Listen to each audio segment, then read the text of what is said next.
This video is sponsored by NordVPN. More on them later. When you think of horror, what comes to mind? Maybe it's the old school stuff. Slasher icons like Freddy Krueger, Jason Voorhees,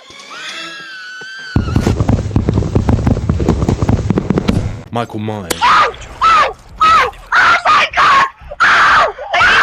Or maybe it's the nastier side of things, like the dripping, squirming body horror in films like The Thing or The Fly. Some people go for the slow burn stuff, the ones that mess with your head more than your gut. Movies like Hereditary or The Babadook, the kind where you're not even sure what you're meant to be afraid of until it's all too late and you're shitting yourself. Then there's the really chaotic stuff, things like Texas Chainsaw Massacre, Saw. As you've noticed, your balls have been covered in milk and breadcrumbs. Before you lies a KFC deep fryer. Hey, stop that. What the fuck are you doing? I haven't even told you the fucking terms yet. Films that just throw you straight into the deep end and just show you some of the most disgusting ways people can die possible. Or maybe it's the lonely kind of horror, the ones that you often find yourself in space, where it's just you and the thing that you're terrified of hiding in the darkness. Films like Alien.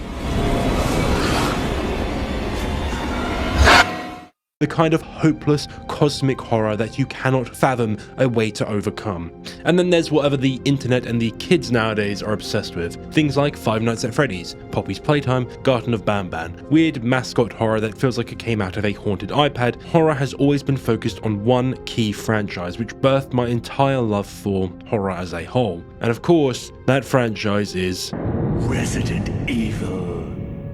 I'm sure Resident Evil does not need any introduction whatsoever, but for the misinformed out there, Resident Evil, or as it is known in Japan as Biohazard, is Capcom's crown jewel of a franchise for their gaming division. And surprisingly, it isn't a multiplayer game or a first-person shooter, which is focused on actions, i.e. a Call of Duty. It's a survival horror game, and RE is often accredited as the defining franchise for popularizing the survival horror genre, as well as, of course, another certain iconic game series that, hasn't had the best life cycle, but also it is the game that also is responsible for bringing back zombies back into the cultural zeitgeist. Now, for this video, by the title, it's obvious which one we are going to go through, RE7. But RE7 is a really interesting game in how it came about. Just like what happened to Dead Space that I mentioned in my 2 Dead Space videos, RE also wanted to follow that same Call of Duty bag, focusing more and more on action and becoming almost unrecognizable as the survival horror games that it once was. Each RE game you can sort of put on a graph as to how much action is the focus and how much horror is the focus. And with my helpful graph here, we can see what went wrong with RE. Resident Evil is often split into 2 eras, before RE4 and after RE4, where the first 3 plus all the spin-offs before RE4 were very focused on horror and making horror the front focal point of the game, with the action and combat being secondary. But RE4, in my eyes, some people might argue this, I think it has more of a split focal point. There is kind of even amounts of horror and action. And in my eyes, RE4 is a lightning in a bottle game. It is perfectly blended together, and in my eyes makes it a great game for that reason. Of course, RE4, to a lot of people, they don't like it if they're pure, true horror fans that love the original Resident Evils 1 through 3. RE4, of course, has more emphasis on action, but I still do think it has some great body horror and horror in general at times, as, hey, if you're a young child playing this game, you're going to be scared of those ganados screaming at you in Spanish or whatever they speak. ¿Qué carajo estás haciendo aquí? ¡Lárgate, cabrón!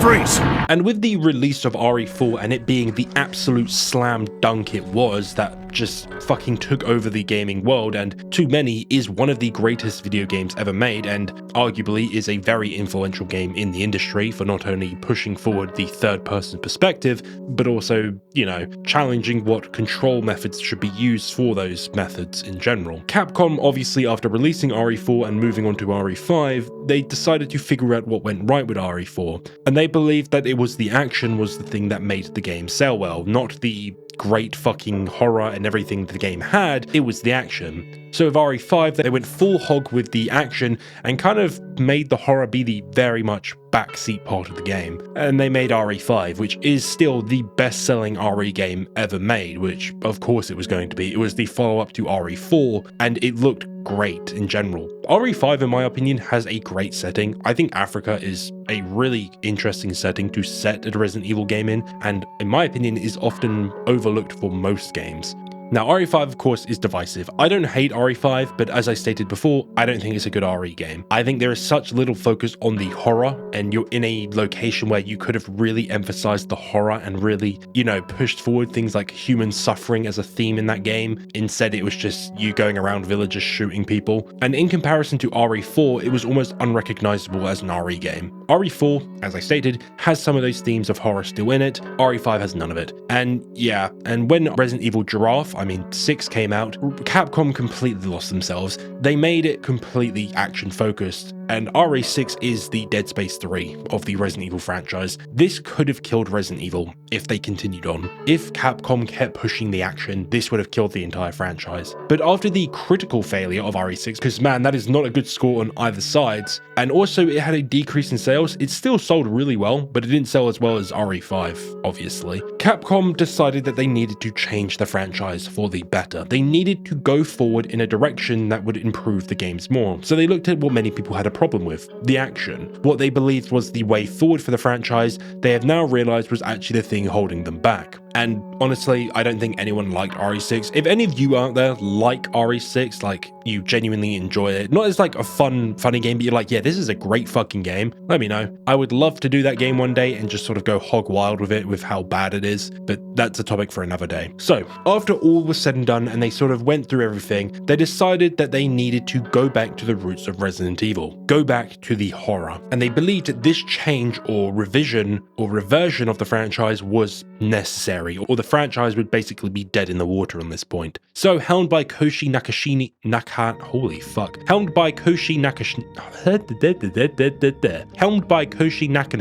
a designer on RE5 and a director for Resident Evil Revelations, he set out to completely overhaul the Resident Evil franchise entirely, and he had one key point to follow him through the entirety of the development of Resident Evil 7. Return to the roots of the series set out in RE1, move away from the action focus that the past 3 games had, and return to that original focus all those amazing games that established this franchise had. Focus on the horror. To help the development of this game as well, a new custom game engine was developed for RE7, the RE engine. I'm pretty sure RE6 had some pretty bad development cycle as well, with some issues with the engine starting to show cracks in its foundations, so a new engine was put out and laid the foundations for many years forward of Resident Evil games, and it is still the engine that not only Resident Evil uses, as RE9 will be using this engine, but also almost all of Capcom's games use this engine as well. Monster Hunter, and I'm pretty sure Devil May Cry as well. The RE engine itself though,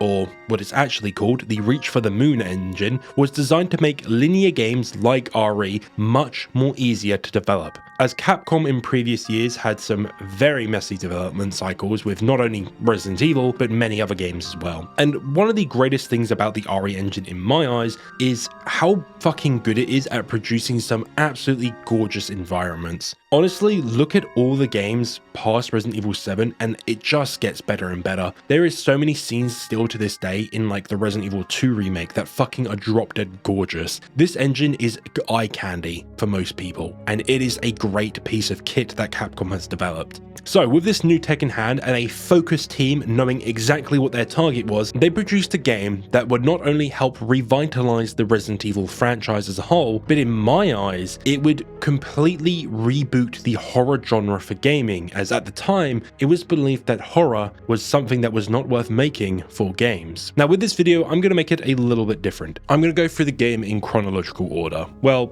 mostly. I'm going to start with one of the DLCs that were released for the game, which takes place entirely before Resident Evil 7. Of course, I'm not going to tell it all in chronological order. There is going to be a certain character's story that I'm going to lead to a very specific point and go through it all at once. But I want to start with the Daughter's DLC first, because I think it does help outline a lot of the story stuff for Resident Evil 7 itself. Anyway, Online privacy is something that we all want, but one of my biggest fears in life is having mine encroached upon. Over the past few months, I've noticed that in my country specifically, my online activity often requires me to use more of today's sponsor, NordVPN. In a world that's becoming more and more integrated online, keeping yourself safe should always be a priority. One of the easiest steps to ensure not only your safety, but also privacy, is to invest in a good VPN provider. And NordVPN is hands down one of the best on the market. They offer a wide range of service locations for you to connect to, plus a variety of packages tailored to your needs. Whether it's just VPN protection, anti-malware and browsing security, a password manager, cloud storage, or even more, they've got you covered. I've been using NordVPN for a few years now. It's helped me access content that isn't available in my country because, let's be honest, streaming rights are wild as anything, and more recently it's been essential for getting certain content for my channel. Fans of this channel probably know what games I'm talking about. But beyond that, real life changes, especially here in the UK, have made me rely a lot more on NordVPN, even more, to maintain my privacy online. With the government overstepping boundaries a bit, I don't like giving out my own real name or phone number to websites. With now IDs being required for many of them, a VPN has allowed me to stay anonymous and keep my information safe. Thanks to NordVPN, you can get that same level of protection that I have found so useful over the past few years, using the link in the description to get yourself an absolute cracker of a deal on their 2-year plan, on any of their packages. And all plans come with a 30-day money-back guarantee, so even if you're not happy with what you're getting, NordVPN has your back. Take back your online privacy today and use the link down in the description to grab yourself an incredible deal and enjoy an amazing service. Trust me, it's totally worth it. Alright, let's get back to the video now.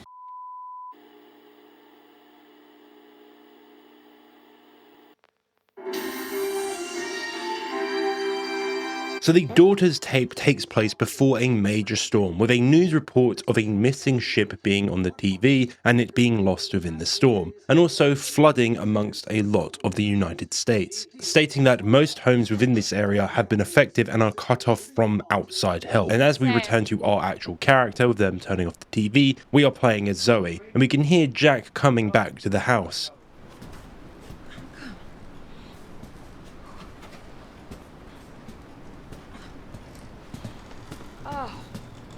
With a little girl. Yeah, how's our other guest? Sleeping, poor thing. Well, I say let him. He'll be okay here for a few days, at least till we can get him into town. Zoe, go get some fresh clothes from the laundry room, okay? Oh, looks like there's some sort of oil spill or something. Yes.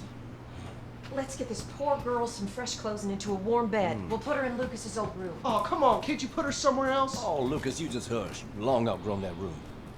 Always wanted to run a bed and breakfast. Got your big break, didn't you? So in this tape, we meet the entirety of the Baker family, including Jack, the father, Marguerite, the mother, and Lucas, the brother of Zoe. Zoe we are playing as. And I think this DLC does a very good job of just setting up that the Bakers are a normal family. Anyway, like a normal family, we are tasked with doing some chores, so we need to go grab a change of clothes for the little girl. We head up to Lucas's childhood bedroom, and we help the little girl.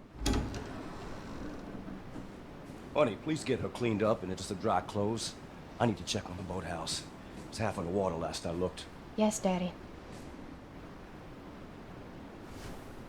All right, little girl. Let's get you cleaned up. They're mine now. What? Well, it appears that little shit wants to cause some problems, and walking through the darkness with nothing but the flicker of our lighter to guide us, we explore the Baker house before the events of base game. And exploring enough, we will eventually head downstairs and find Lucas knocked out on the floor. And trying to wake him, he doesn't respond, but we can hear Marguerite making noise in the other room. So heading towards said noise, we enter bathroom. Mama, is that you? Zoe, come look. Come see her gift. Look at all the pretties my little girl is giving me. Kiss me, lover. Get to the garage! Get some rope! Now! Well, with Jack being preoccupied with his wife, he instructs us to go to the garage and get him some rope. So quickly we head down to the garage and grab the rope, and then bolt back to help Jack again. Daddy? Stop it! Don't worry. It's a whole lot worse than it looks. Cleanliness is next to godliness, and your mother's pretty fucking close to meeting him right now. She wants me to do this. I have to show her. She wants us all to show her our love. Daddy! You don't disappoint her now, do you? We can't do that. What are you talking about? Your sister evil. And it seems there is something very wrong with Jack as well now. So now we have to escape him as well by using this fork to open a window, allowing us to slip past Jack and not get captured by him. And heading out and through this damaged part of the wall, we can see Lucas being dragged off by Jack into one of the rooms, potentially being taken by whatever is now controlling them. But heading out and into the main hall, we now meet Marguerite, and we have to slip past her to escape. And honestly, this part is very odd, as her pathing is really confusing and seemingly like she's almost attracted to Zoe no matter where you're standing. As soon as you go down the stairs, it feels like she starts heading straight towards you very slowly, so you kind of have to wait until she goes to a certain part and then basically run straight to where you want to go. You should eventually reach this door.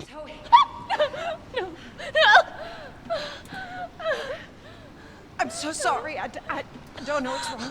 Mama! Stay away. Don't touch her. Don't hurt my family. I don't understand, Mama. What's going on? Here, take it. Take it. Now running through, we are guided into the laundry room as Jack blocks our path to the garage, and we head into the crawl space. And crawling through, we can hear both parents fighting with whatever is controlling them. Shut up! You ain't real! And reaching the kitchen and then slipping past Jack to get into the garage, we can reach the car, and getting inside, it starts. But trying to leave, someone stops us from doing that.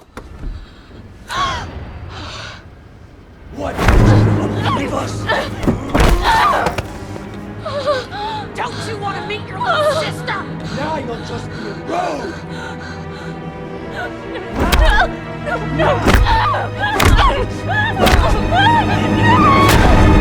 Well, that doesn't seem right, and it does explicitly tell us that there is another ending for this tape, which is the canon one, because Zoe does sort of slip past Evelyn's control in base game. So we need to do a little bit of fiddling about with Lucas's computer by getting his password from his phone, which then allows you to find a key item, the dog head, which then allows you to open the actual front door to the house and go outside, allowing us to reach the caravan. And inside the caravan, we can find Mia passed out on the floor, and a note on the side telling us that we should forget about her, and if we find a little girl, to completely ignore her. But also we can find a D-series subject head on the side, which it explains the key point in Resident Evil 7, and notes about a potential cure.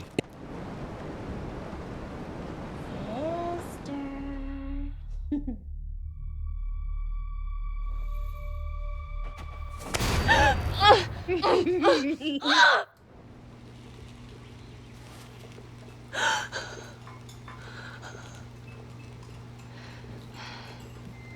think I fell asleep. Well, well, now look who has decided to join us. Wake up and smell the shitty coffee, Zoe. Lucas. You okay, dear? There was a lot of excitement from that storm last night. I'm fine. I had the weirdest dream last night. There was this little girl. Well, now, after breakfast, Lucas and I are going to have a look around and see if the storm did any damage. You two should have a look around the house. That's a good idea, Jack. You remember the last hurricane? We thought we were lucky, and the next time it rained, there was a mess for sure. Hello, sister. And that is the ending of the Daughters tape. It just sort of sets up the base game story a bit and outlines some more character development for the family, as it allows them to actually show some more personality. But it also sets up these fucking seagulls, man. But it also sets up the main bioweapon antagonist, Evelyn, and her abilities, and it shows like the first stages of infection for Jack, Marguerite, and Lucas. Honestly, I do like this DLC, as it adds to the story and follows suit in the main themes of Resident Evil 7 that it sets out to follow, about its focus on horror and also its focus on family. Hey, baby!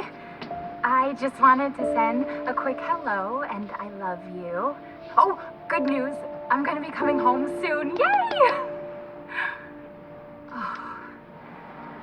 I cannot wait to be done with this babysitting job and come home to my loving husband. I miss you. Oh, I gotta get back to work. I love you, Ethan. I miss you so much. I'm sending tons of kisses. Bye, baby.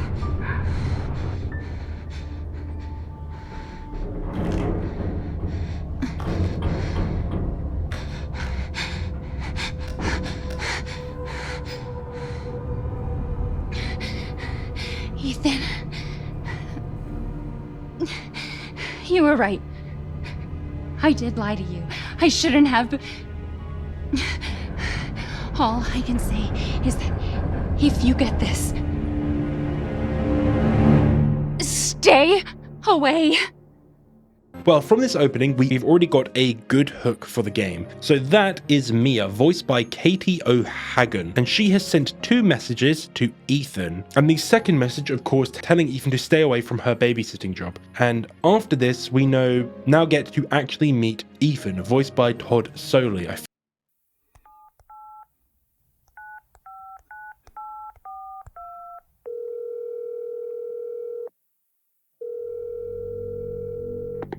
Hello? Hey, it's Ethan. Oh, hey. You alright? You just disappeared the other night. Yeah, no, I'm good. I'm good. It's Mia. She's not dead, she's alive. She's back. They found her? How? What happened? I don't know. Look, I don't know how, but she's back. She's back somehow. Maybe it's a prank, but she wants me to come and get her. Where is she? Dulvey, Louisiana. Dude, it's been 3 years. I know, but what if it is her? I have to find out what happened. And what do I think of Ethan as a character? He's alright. I don't mind him in RE7, but I'll leave my complaints about Ethan's character for the Resident Evil 8 video because I think that's when they kind of dropped the ball with his character a bit. Now let's talk about this opening in general. Does it do a good job at setting the stakes and setting up our target and everything for the game? Does it give a good hook? To me, it does. It immediately tells any returning Resident Evil fan like myself that we ain't playing as a Redfield, a Valentine, or the GOAT himself. We are playing as a regular ass dude. Ethan, who seemingly is about to be brought into a very confusing and terrifying world, and it's all because of his missus, who disappeared 3 years ago, with the first contact with Mia being her disappearing 3 years ago, and his first contact with Mia being from these messages themselves. So the opening, this opening, I do like it very much. It's very much setting the stage and a central mystery that Resident Evil 7 is going to have around Ethan's missing wife, Mia. She vanished for 3 years all of a sudden and she reaches out to us. But not only does it set up a simple target for us ourselves, find Mia, but it also helps center the player with Ethan's desire. He loves Mia, he's married to Mia, we know this now, so to us it makes sense that he will go out and try to find her and save her from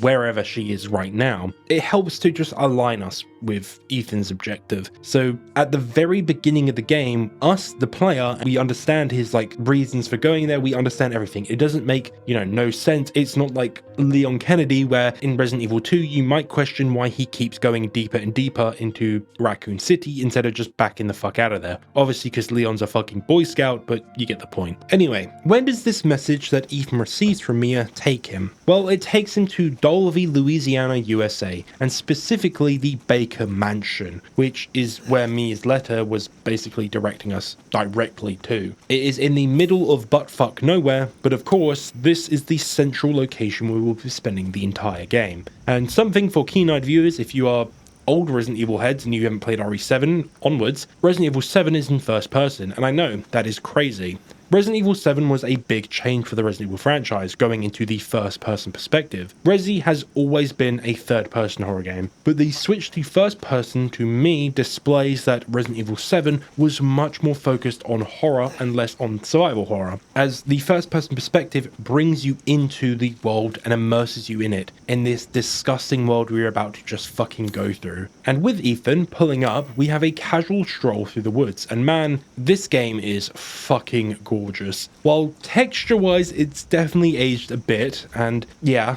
they're a bit muddy, some of them, this game is still drop-dead gorgeous, and it gives this amazing and massive intro to the Baker residence. This amazing intro to the Baker residence, with the house in front of us being this grand house, but it looks fairly normal, like nothing really is going wrong with it. From the outside, it looks fine, but a locked gate, it forces us to walk around the fence's perimeter and finding a van along it. And inside, we find a script for a TV show called Sewer Gators, titled Episode 17, Sneak into a Louisiana Ghost House. So immediately it's planted the idea in your head that maybe the house we're about to explore might be haunted. Resident Evil, which many people will get wrong, isn't actually just about zombies. Resident Evil is about biohazard, biohazardous things, so bioweapons. That's what it's normally about. It's never just been about zombies. Of course, the game started with zombies, but RE4, technically they're not zombies. RE5, again, technically they're not zombies again, even though they behave the same way. And RE6 onwards, and obviously 7 and 8, they're not actually about zombies, they're slightly different. Anyway, the back of the script itself, it says join us, and on a sign on the gate it says accept her gift. And going through the broken fence, we continue on and find a... Well, it seems we aren't the only one on a nice woodland walk in the nice autumn months. But there is also some very interesting bits of woodland art, and yeah, of course this is starting to plant the seeds of doubt that something is very wrong in these woods. Something is very bad. And past that Banksy, we can see some smoke. Heading towards that smoke, we can find some items that are very familiar to Ethan, and inside a bag that seems to have been disposed of, we can find Mia's driving license, affirming that Mia is indeed within the Baker residence. Now, past that fire, we find a very overgrown and abandoned house, which we can enter, and immediately the horror begins, with us being almost engulfed by the darkness. And entering the house, it is grungy, it is dilapidated, and it is disgusting. We can inspect some key items like the family's dinner, how delicious. Ah, fuck! A photo which is burnt with a childlike figure in the background, a paper with a report of missing people, and inside the fridge we can find many yummy things that the family have. Also in the microwave, they seem to have been microwaving some poultry. But up some stairs we can find our very first save machine, the thing from the main menu. Side note, I love the main menu of RE7, it's just cool, and I love cool main menus. Anyway, entering the living room we can see that the TV is still on, displaying static, and a photo on the floor which appears to be Mia, and it looks like she is unconscious in it. And look, scary piano. Spooky. Here we can also find a photo of the family themselves, and they look fucking miserable. But most importantly, we can find a tape, and putting that tape into the player, we can watch the Dolby Haunted House rehearsal, and we meet 3 fine gentlemen. Who? Where did you find this guy? Give me a break, Pete. Hey, I only work with professionals. Speaking of which, make sure the sound is right this time. I don't want a repeat of Amarillo. That was 2 fucking years ago. I don't do ADR. So we are the cameraman for the haunted house show that we found a script for earlier in that van. And man, I fucking adore this tape. We follow the 3 men here as they investigate the house that we have just entered. And we can see the reactions of other people in this world, and also how the house has changed since probably the months or years since this tape took place. But also it gives some great backstory to the Baker family, with the showrunner explaining the whole rundown on them. What's the story, Andre? Abandoned farmhouse, missing family, foul play suspected. The usual. How long did you say this place has been abandoned? 3 years. I just love it. It's, well, definitely not sort of subtle. It's very in your face, but it feels very natural and in-world. It makes sense that the showrunner here would be explaining to the presenter the Baker family, because he doesn't give a fuck. He ain't gonna do the research. It's a great way to introduce the Bakers' background a bit more and sort of highlight sort of how the world sees the Bakers themselves. But at one point, while these men are being brave and exploring this absolutely disgusting house, something goes very wrong. Glad I had my shots. Although, this would make a great backdrop. Andre, what do you think? Andre? Andre! Andre! Clancy, you see where Andre went? Honestly, I fucking love this moment. It is just great. I'm fucking like a little giddy child with horror when they do shit like this because I get little tingly feelings in myself and it's just nice to see. Andre, of course, just disappears. It's like typical sort of Blair Witch sort of stuff. It's great. It's textbook horror execution. And the pair of us, Clancy and our friend here, the presenter, they just start investigating the house with Andre not leaving a single trace. Well, other than a certain noise. What the fuck was that? Did you hear that? With the banging obviously alerting us that something is here, we dive deeper into the house, finding eventually a secret door. You guys are fucking kidding me. Which the Bakers, you'll very quickly find out, seem to be absolutely massive fans of secret doors and passageways. Going through this secret door though, we find a ladder, with Peter requesting that us, Clancy, go down the ladder first to get a You first. Need a nice hero shot of me coming down the ladder. So, you first. Of course, he's just being a fucking pussy. So at this point, we are not guided by someone else, Peter. We are being forced as Clancy to take charge. So we go down the ladder because we need to get the shot for the show. But of course, at the very bottom, we find something very, very wrong.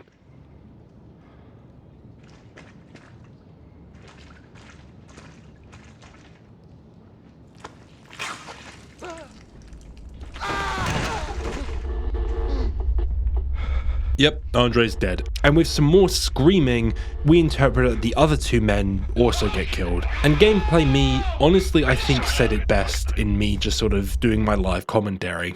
It's a great way to make the family threatening without like having like a direct confrontation with them just yet. Jesus. It's true. We haven't actually had a direct confrontation. We've seen one of the Bakers with Jack, but already we should feel entirely threatened by them. They just killed 3 guys without breaking a sweat. They literally just kidnapped a guy without making a noise and killed him. And we are in that exact same place where this just occurred. We have just witnessed what the Bakers are capable of, more specifically Jack is capable of, and we're going to be shitting ourselves. I remember very clearly this tape made a massive impression online. I remember so many Let's Players fucking shit themselves with this tape because of how effective it is at doing what it sets out to, make you scared of Jack himself. But using the tape itself, obviously, we can figure out how to progress with Ethan. We now know where that secret switch is to open that secret door, so Ethan heads straight over to that secret switch, opens a trapdoor, and does exactly what Clancy did, which got himself killed. But instead of being killed, Ethan gets something a little bit worse.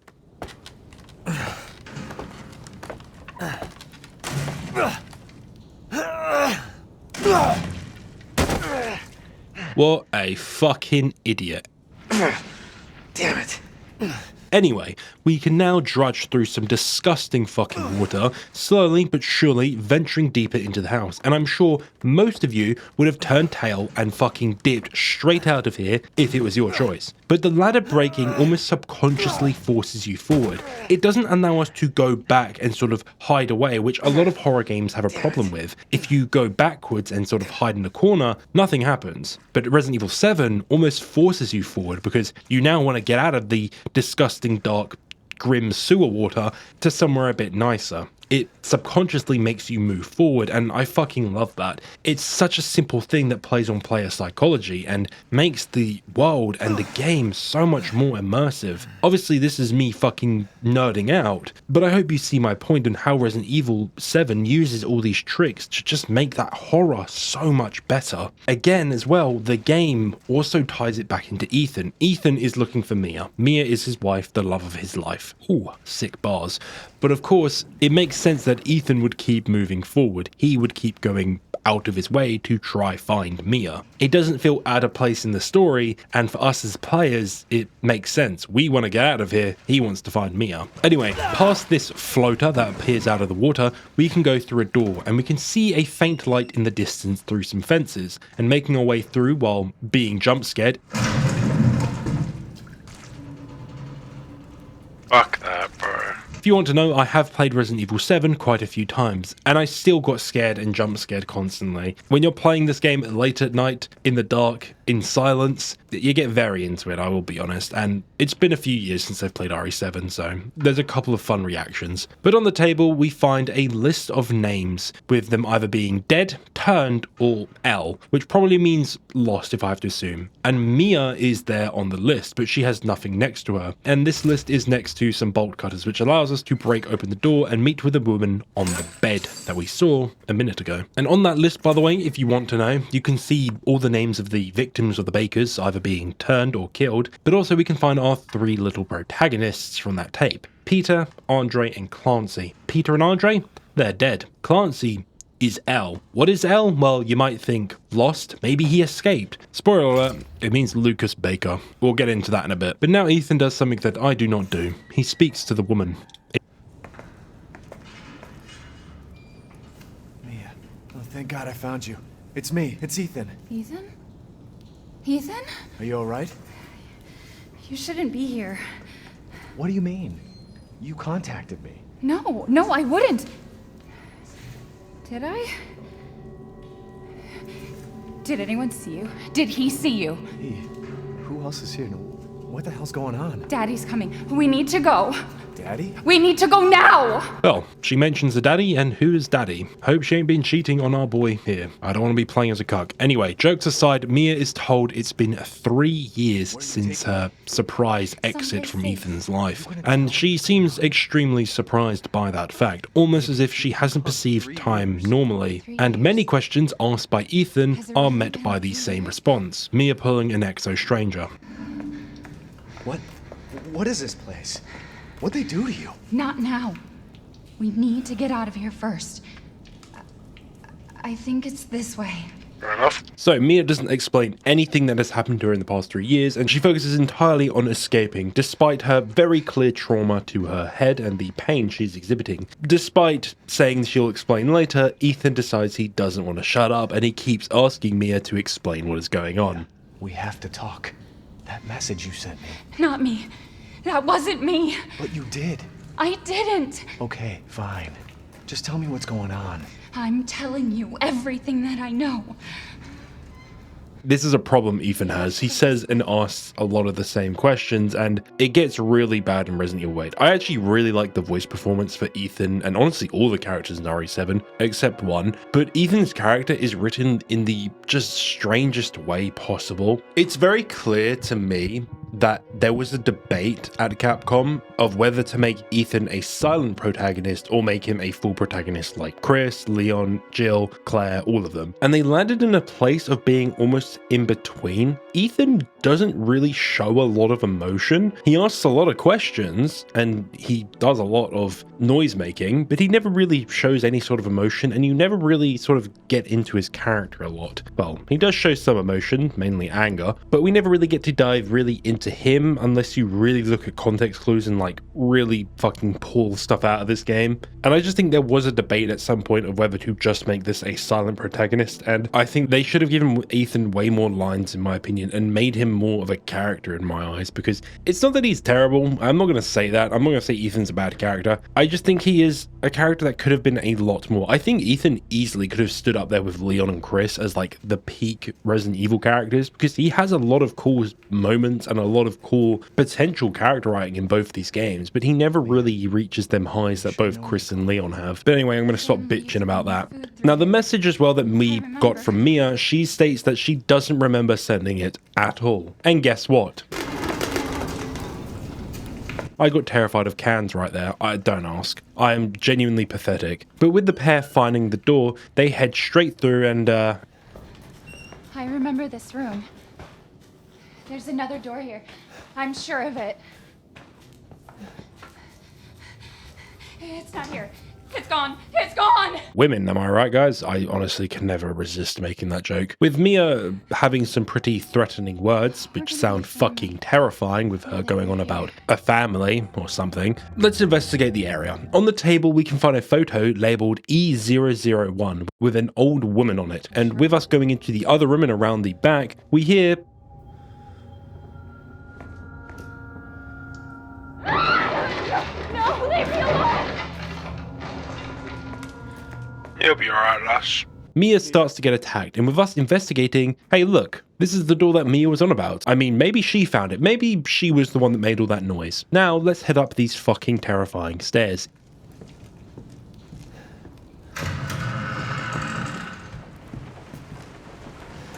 Now we get to enter the Baker house proper. And man, this game's sound design can fuck me silly.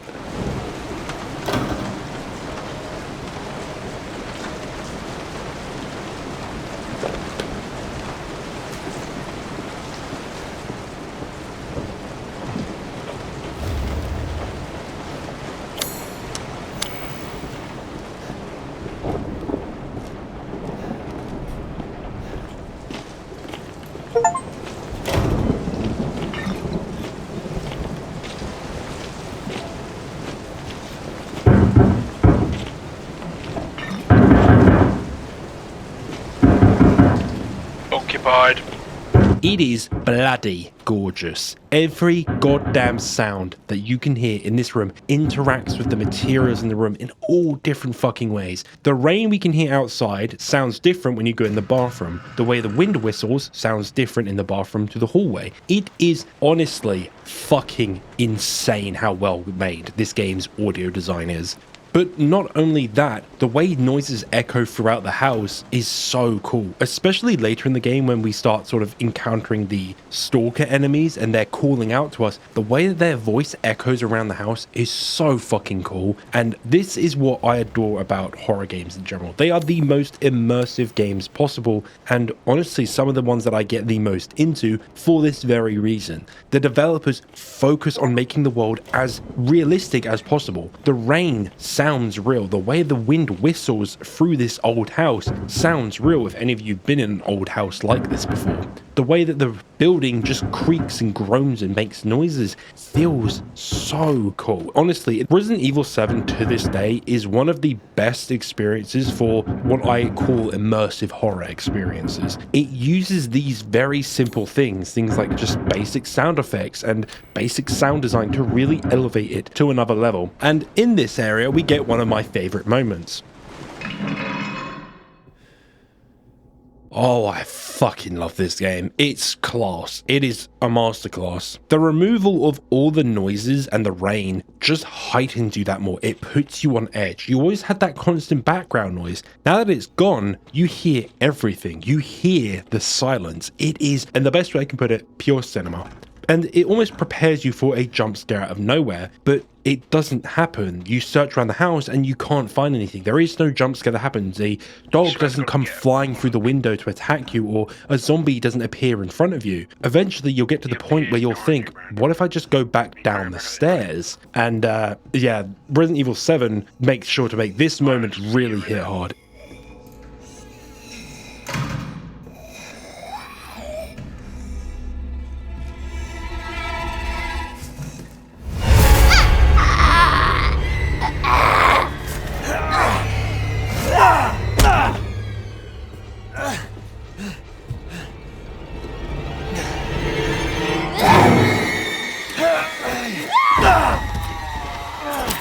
What lovely lass. The kind of woman I would want. Someone who can beat the absolute living shit out of me. Anyway, with the pair engaging in my favourite pastime as a true Londoner, some knife play, Mia gets a little bit too into it.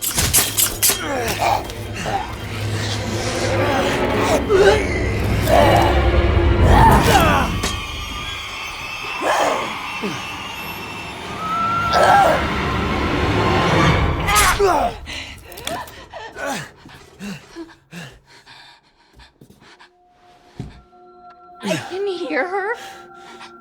I can feel her clawing her way back inside of me. Get out! She then proceeds to knock herself out. Honestly, perfectly stable lass in my eyes. I've been bad. I deserve this.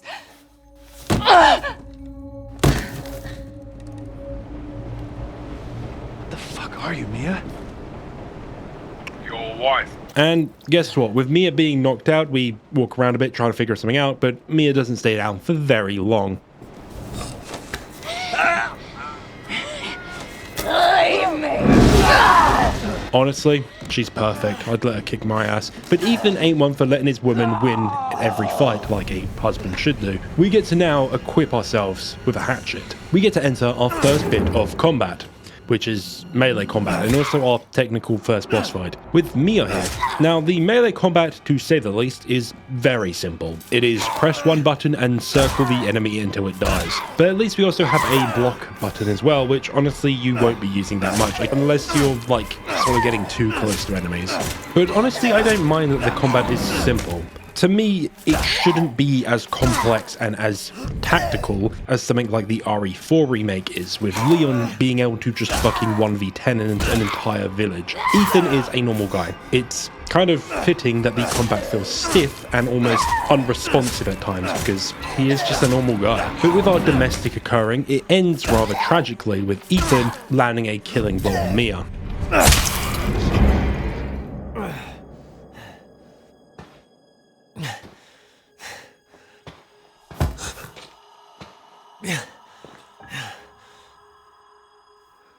And after killing his wife, the phone starts to ring, and Ethan, not giving any sort of emotion whatsoever, just walks off. And this is what I mean by Ethan being this weird in-between. I feel like in this moment, Ethan should have had a line or something. He should sort of show some fucking emotion. He just killed his fucking wife, but he just walks off. He doesn't care. But, you know, we can now pick up the phone, which is calling the house, which we don't even live in. You really shouldn't have come here. Who's this? And what the fuck is going on? My name's Zoe. There should be a way out through the attic. Attic. Go there. Now. Zoe gives us instructions on what to do next, and returning to the scene of our crime, Mia is gone.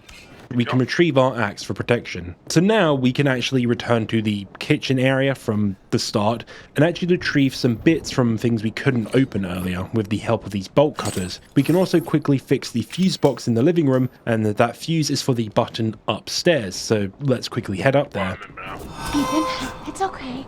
It's okay, it's me. I know you didn't mean to hurt me. You're not. But you shouldn't have done that! It fucking hurts! Well, with Ethan getting stabbed by a goddamn screwdriver, I sure hope she doesn't have another device used for cutting. Oh shit, she does have one. And despite Ethan and your best efforts to try get rid of the screwdriver out of your fucking hand, Ethan will lose his hand.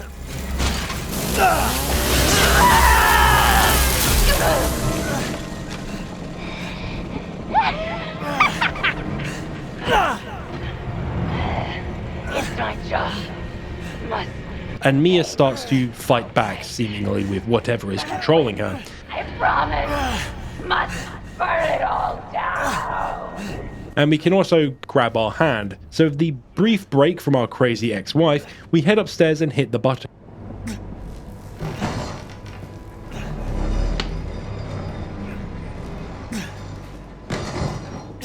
And up here, we can find an item we are definitely going to need, a medkit, which we pour on our hand to heal ourselves. I'm sure that's going to stop the fucking arteries that have just been slashed open, and a 1911 handgun, which allows us to engage with the gun combat. And just like most Resident Evil games, it's stiff as anything, but that's the charm of it. Ethan isn't a Leon Kennedy or a Redfield, as I stated earlier, so he doesn't have the experience of using guns. So his reloads are slow, he can't hit his shots, and most importantly, he just doesn't feel like he's very comfortable using it. But that makes the game almost more realistic in a way.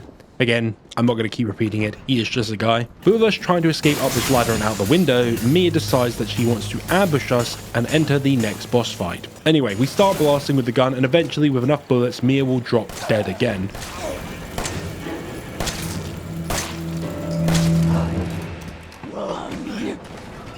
Ah, how sweet. Her final words were that she loved us. And Ethan, what does he think about that?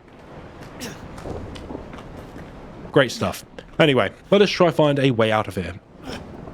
Welcome to the family, son.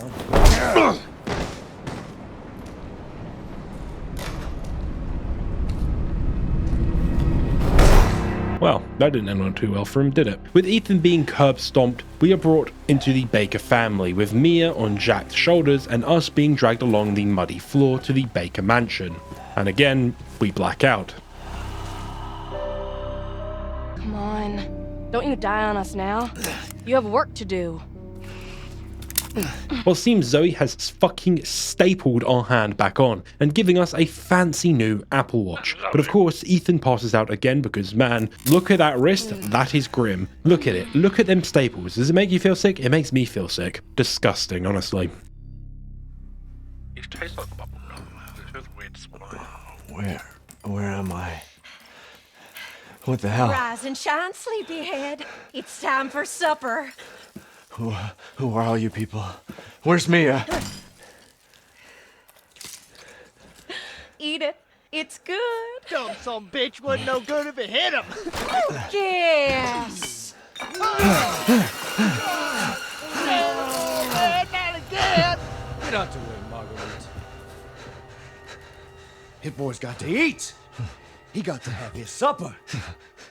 Come here, boy. Let's do this. Come on.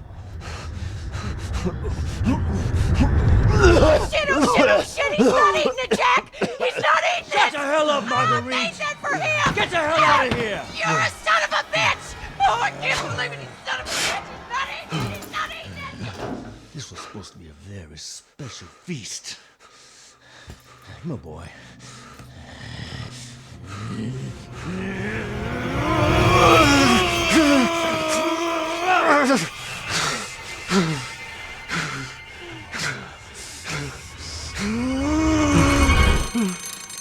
I love this scene. I love the dinner scene so much. As while we had the sort of outline of how deadly the Bakers were, we haven't actually met them yet. And this is our first introduction to all three of the, I guess, Bakers that will be fighting throughout the game. So let's quickly go over each member real quick, starting with the man of the house, the one that brought us to this very nice dinner. Jack Baker is clearly quite strong, not only able to knock out Ethan, a full-grown adult man, in a single punch, but also to drag Ethan and carry Mia on his shoulders at the same time. And also, he just straight up cut his fucking son's arm off. And his son here is Lucas, who seems to be a bit like the average person who comes out of Blackpool, a fucking crackhead. He seems like he, you know, is always wanting to do something. He is, of course, the smart one of the group, and he is the one that will definitely try to outsmart Ethan and their mother, Marguerite, who seems pretty bad at cooking, which explains the domestic that is occurring right in front of our eyes, and her whole thing is going to be the disgusting part of horror. Also, there's this old woman who matches the woman from that photo earlier, E001, so I'm guessing this is E001. Of course it is, I've played this game before, I know the reveal. Anyway, they are a perfectly functioning family. Where does Zoe fit into this? Well, she is the daughter of Jack and Marguerite, and she hasn't been infected yet by what has obviously been infecting these people, because man, I know southern food in America is definitely interesting, but man, that is definitely interesting food. I can already hear the comments saying that you're British and we eat beans on toast. Yes, I know we do. Leave us alone. Leave our bean toast alone. But the dinner here is interrupted with apparently a pig arriving outside, obviously the police. It now gives us the perfect opportunity to escape. And of course, we need to escape from the chair. So Ethan falls off of it. And immediately we are dragged back into the Baker house, and the Baker mansion is RE7's greatest strength. It's a simple but effective environment, with every nook and cranny of the house telling a story about the Baker family before, during, and after what has happened to them. So with Ethan being free, we are free to explore this little area of the house, mainly the living room, the kitchen, a bit before the garage, and the obvious hallway before a certain point. And while there is some papers on the side that talk about missing people and crimes that have happened, there's not a lot to see. So heading down the hallway, we'll eventually find ourselves being confronted by the man of the house again.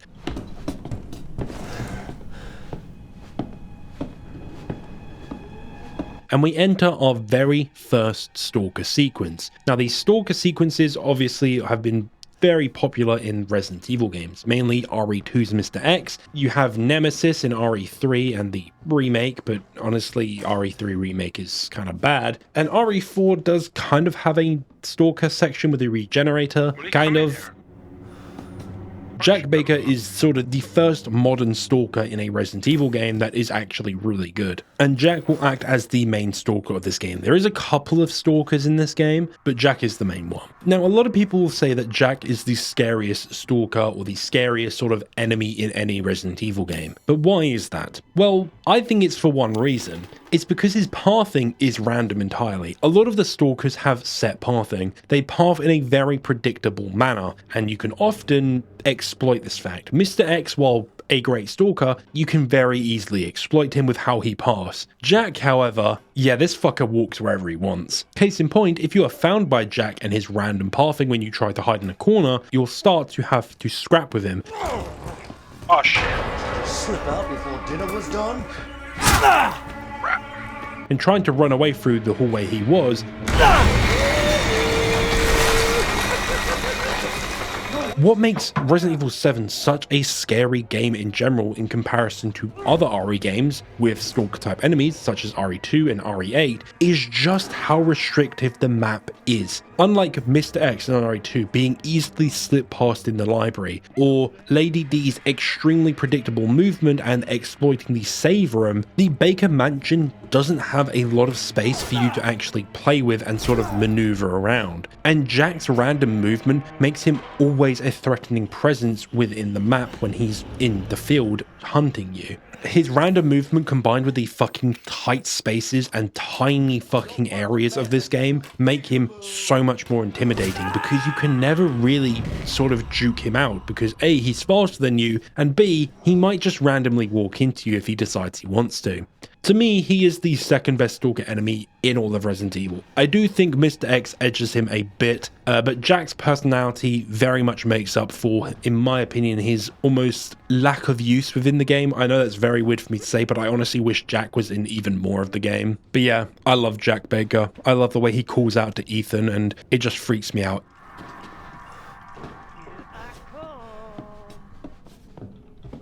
Ethan! Ethan!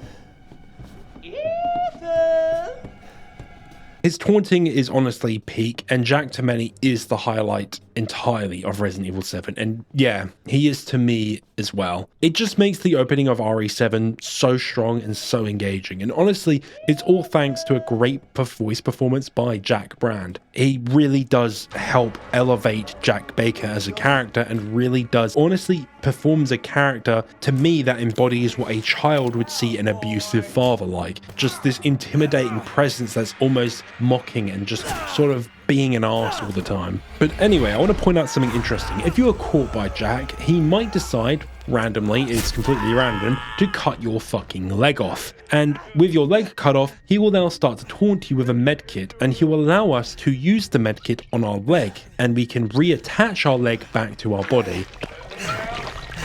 That is some strong goddamn medicine, I will be honest. What the fuck? That's a deep question. Yes, that is indeed extremely odd, and I'm sure doesn't hint towards anything within a future game. Of course it does. It's revealed in Resident Evil 8 how this happens, but I won't spoil it in case you haven't played Resident Evil 8. With us escaping into a crawl space, Jack is rather angry about said feet from Ethan. With us now crawling through the crawl space, we can make it to the laundry room, and we enter our very first safe room. And how would I rate these safe rooms in Resident Evil 7? They're kind of whack, I'll be honest. I can't lie. Unfortunately, Resident Evil 2 has some of the best safe rooms in all of gaming, and another survival horror game has, in my eyes, the best safe room in all of gaming, mainly because of its music.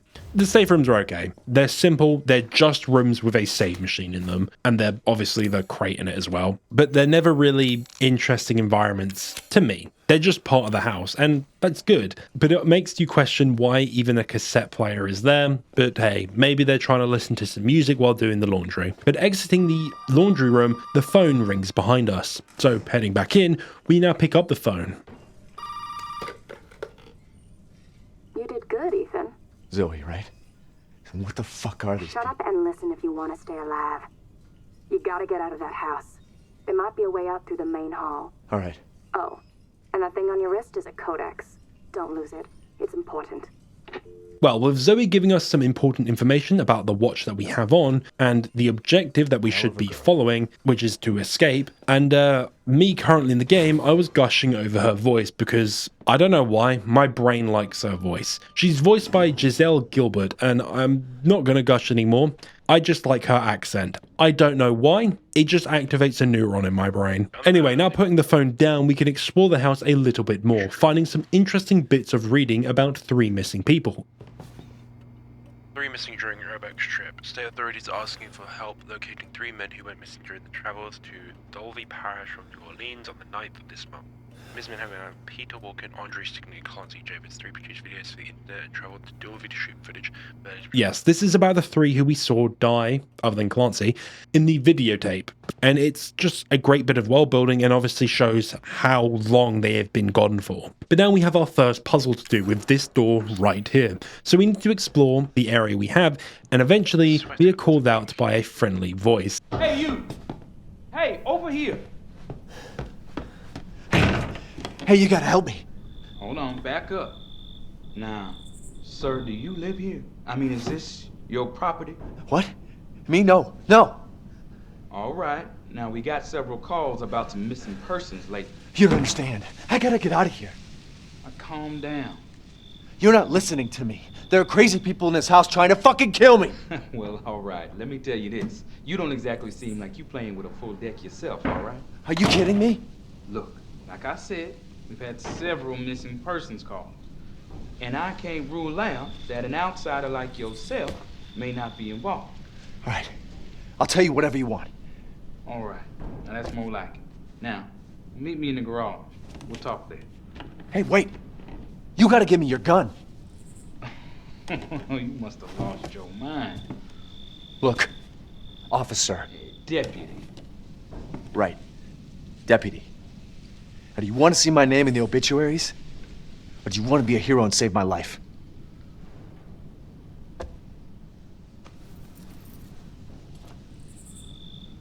A fucking pocket knife? Here. Take it. That's all you're gonna get. Now go. Garage. Now. And kindly, we are given a nice little pocket knife, and we can start breaking boxes within the environment using said knife. But with this knife, we can now actually access the garage, and for those unfamiliar, this is how RE plays all the time. You explore an area, you get an item, which then allows you to open up new areas, which then allow you to find more items, which then allow you to go back to previous areas and unlock new areas. This is basically what it is. It's kind of like a Metroidvania, but not really at the same time, because Metroidvanias, that's sort of like, you need to go through these areas, but RE items often are used for optional things. You can find optional stuff that you can use within the game, like weapons that you might not find if you don't take the time to explore. But anyway, let us go into the garage and meet the nice policeman. Hey, we gotta get the fuck out of here. Now first you need to tell me what you're doing out here alone in the middle of the night. Me? What about you? No, it's my job. Won't you do your job and tell me? Answer my questions. You're not gonna believe me if I told you. Try me. Hey, put that door back.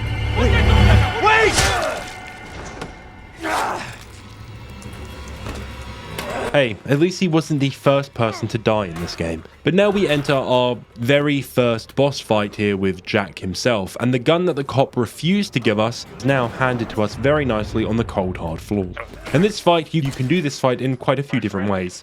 From just shooting Jack in the head, or the best way to deal with him that most people will try to do first is to do a little bit of GTA. Grab the car keys off the side and then try get in the car. But make sure you give yourself enough time to actually get the car started, or Jack might decide that he'll want to go for a ride.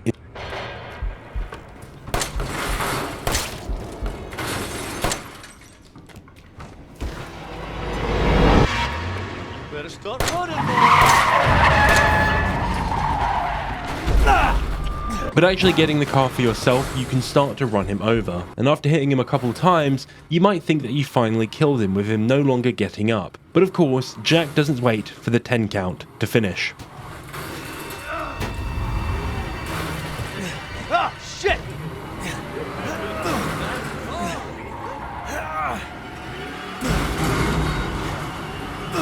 Fuck! Let's finish this, you and I. Oh yeah, I'm gonna take you for a ride. No,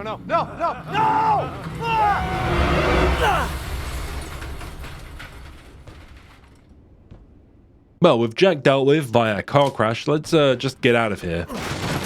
Oh, that really ain't good. Oh, that really ain't good. Now look what you've done, motherfucker.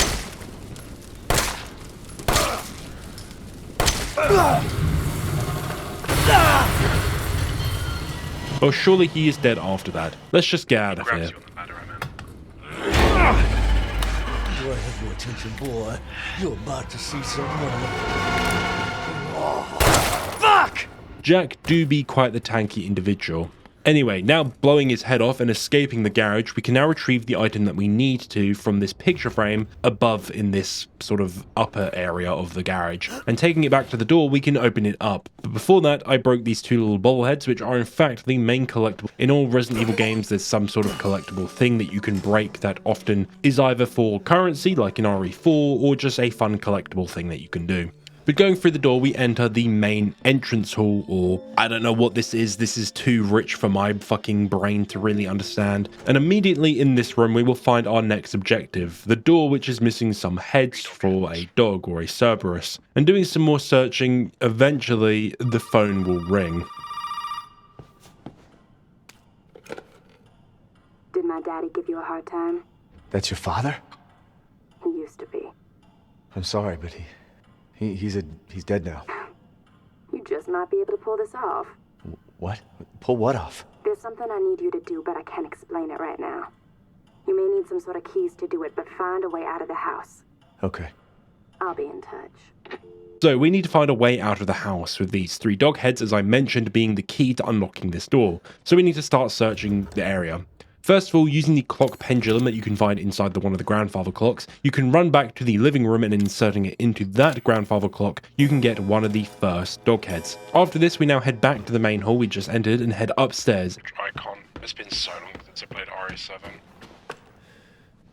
And in one of the drawers upstairs, we can find a photo of Evelyn, dated May 2nd, 2014. And I mean, in this photo, she looks pretty normal. And hey, look, it's the granny as well. And she just does this. She appears randomly just to freak you out a bit and just stares at you. She doesn't actually do anything, but she's always there. But entering the upstairs area, we have a couple of new rooms to explore, starting with the game room of the house. And in the game room, we can find a new tape titled Mia. So before we view the tape, we can find a diary entry outlining a flood that occurred and a massive tanker washed up in the storm. Anyway, ignoring that whole fact, and I'm sure it's not important at all, let's watch the tape titled Mia now.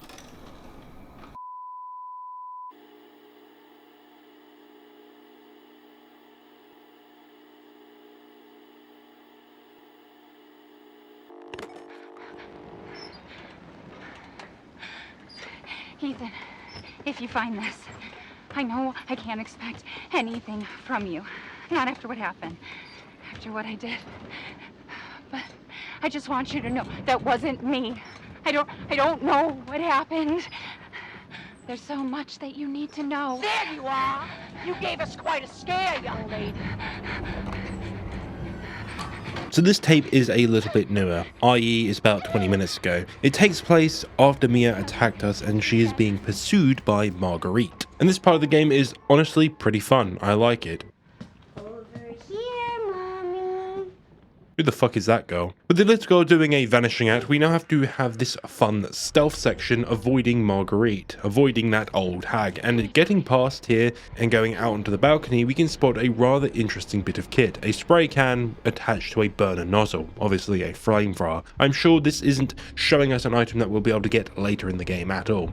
Now Marguerite, during this whole stalker sequence, because she is a stalker character, she randomly walks about, goes on about Zoe scheming with Mia and wanting to do something with Ethan or something. We know Zoe is trying to escape the family and just get out of there, or actually try to fix them by what Marguerite's going on about with some sort of cure or something. And it seems that Mia knows a hell of a lot more than probably we realize. So much so that Zoe is trying to get to her and obviously figure something out to fix everything that's gone on, showing and telling us that Mia knows how to fix what has happened here to the Bakers. And I'll be honest, this is RE7's biggest strength in general. If you play base game first, unlike what I've done with this video and tell the story chronologically, the mystery element this game has with Mia and everything is honestly great. It's combined with the horror of not fully understanding what is going on and who you can actually trust. You can't understand why each character is doing what they're doing because we never fully get the whole picture until the end of the game. It makes the game that much scarier because again, we don't know who we can trust. If we didn't go through the DLC, the Daughters DLC, we wouldn't actually know that Evelyn is the reason all of this is happening at this point. You get hints that the girl has given the family a gift, but we're not outright explicitly told that. The Daughters DLC basically tells us that yeah, Evelyn was the cause of it if you play it chronologically, but at this point in the game, you won't fully know the whole picture. You'll know that there is something to do with Evelyn maybe and the little girl who we haven't seen that much, and she has somehow infected the Bakers with something. It is honestly the game's biggest strength in general, is that core mystery, and to me is something that RE8 itself lacked a lot of. RE8 was, all things considered, pretty simple. There wasn't a really central mystery that we wanted to figure out. Our main objective was our main objective. We didn't really care about everything that had to do with Mother Miranda and all of that lot. We kind of just wanted to save our daughter in that game, but in RE7, Mia is directly tied into that mystery. I know technically in that whole game is tied into that mystery of something more deeper going on, but not as well in my opinion. It feels a lot more forced in my eyes, which again, I'll save that for the next video. Anyway, we now get to do another shadow puzzle, which again, the Bakers seem to love these things, and it is also a new puzzle addition to RE7, and honestly, it's weird as hell doing these puzzles on a mouse. On controller, they're actually pretty fun and pretty intuitive, but on a mouse they're a bit odd and take a while to get used to, but eventually I did figure them out and how to control them. It's kind of like flying a helicopter in GTA 5 with a mouse, just doesn't make a lot of sense. But eventually unlocking the door, or the wall I guess, you quickly realize the Baker family are very big fans of making their house as fucking confusing as possible. But anywho, sliding through the gap in the wall, we can now enter a new area in which Marguerite is here as well, so we quickly slip past her one last time with her going on about someone who loves us and wants us to be part of her family, i.e. welcome to the family, son, the little girl. Slipping past Marguerite despite her protests, we can reach a crawl space, and despite her not spotting us, she somehow knows that we got down here. I got the achievement for not being spotted by her, but she still knows we got down here, probably because of Evelyn. Anyway, we can also find a photo of Mia down here with the little girl, Evelyn, and a few seconds later, Mia gets caught.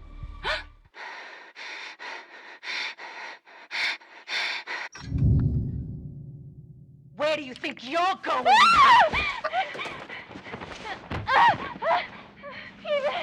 Ethan, please help me. Ethan, help me. Now you might ask, how the hell did the tape get here? Honestly, don't ask me. I don't know. Either Mia somehow escaped Marguerite again and gave us the tape, or Marguerite left the tape here for us after recording it to the tape from the camera, which doesn't make a lot of sense. But anyway, in this book we can find the second dog head, and we can continue, and we can also see Marguerite walking around outside. How friendly. But in the bathroom we can find a rather inviting looking bathtub filled with some black sludge, probably some sort of skin routine. But actually draining the bathtub we can find a key within it. So let us head out and use this key on the door. Heck of a thing, man. Sure shit beats the hell out of dying.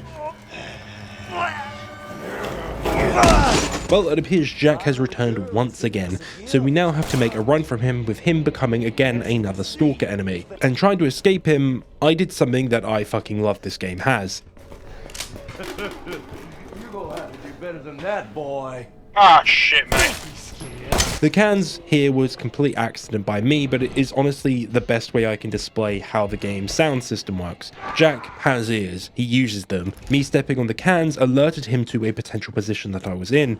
He then searched the position and found me. I love it. It is a great use of just simple objects in a world and makes the game that more immersive, and honestly makes it harder for you to do what I was doing here, which was exploiting lines of sight, because I accidentally backed up into some fucking tin cans that are on the floor. Honestly, I really wished this system in general was used a lot more in RE8, the sound system and everything, because I don't really think it was. And my hope for RE9, with their, again, focus on horror again with that game, is they focus a lot more on using sound more, and it basically forcing the player to think about how much noise they're making, because that is something a lot of horror games don't really do, except one key game, that being Alien Isolation off the top of my head, that really did use sound to the maximum extent. But anyway, with that wood thing, we also have another shadow puzzle that we need to do, and making an eagle out of this thing honestly is quite impressive. And going through that secret door into the wall, we shimmy on through the gap. Now, while we're in this room, I want to gush over something else that RE7, in my opinion, does amazing. It's lighting. RE7 came out in a really interesting time for games, lighting systems in general. It came out just as ray tracing started to get its footing in the door for games, and sort of when games started to adopt it.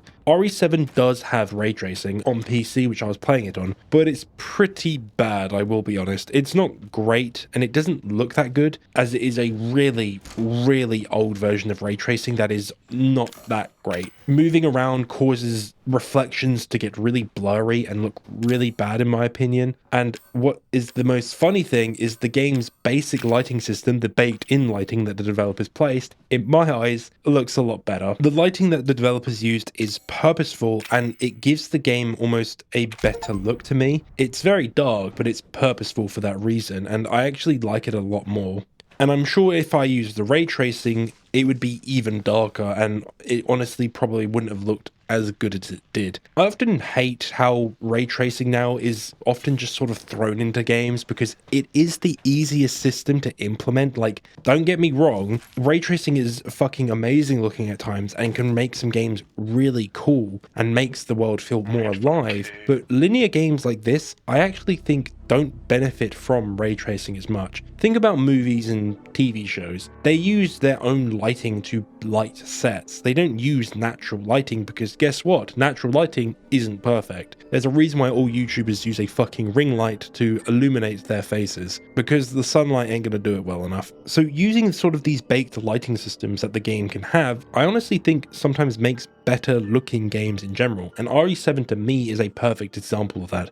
Ray tracing doesn't help this game in any way, in my opinion, but the baked in lighting, the one that the developers had to physically place, painstakingly probably, looks a hell of a lot better, and in my opinion does give the game a certain theme to it. And I really do wish games experimented a lot more with lighting systems and didn't just rely on basic ray tracing systems that they just implement now, because there is a reason why a lot of the games now that we get look so flat, because they all just use the same system for their lighting, which obviously makes the games look similar, and a lot of them are made on the same engines now, so it makes the games look incredibly similar now. And I think it's kind of a shame. I would love to see more smart sort of uses of lighting systems be put into games that actually do make cool looking games again, not just what we get now. Again, this is like me, a game development nerd, talking about shit that honestly I don't have the credentials to really talk about, because I understand how difficult lighting can be to put into games, especially how they used to do it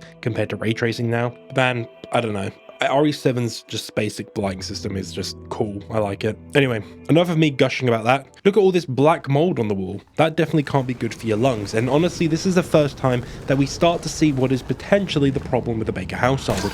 And lo and behold, our very first basic enemy that we've actually encountered. It's been a while and we haven't even fought our first enemy that is just like a basic zombie type enemy. And we fight the Molded. Honestly, this is definitely not good for a house's insulation or woodwork.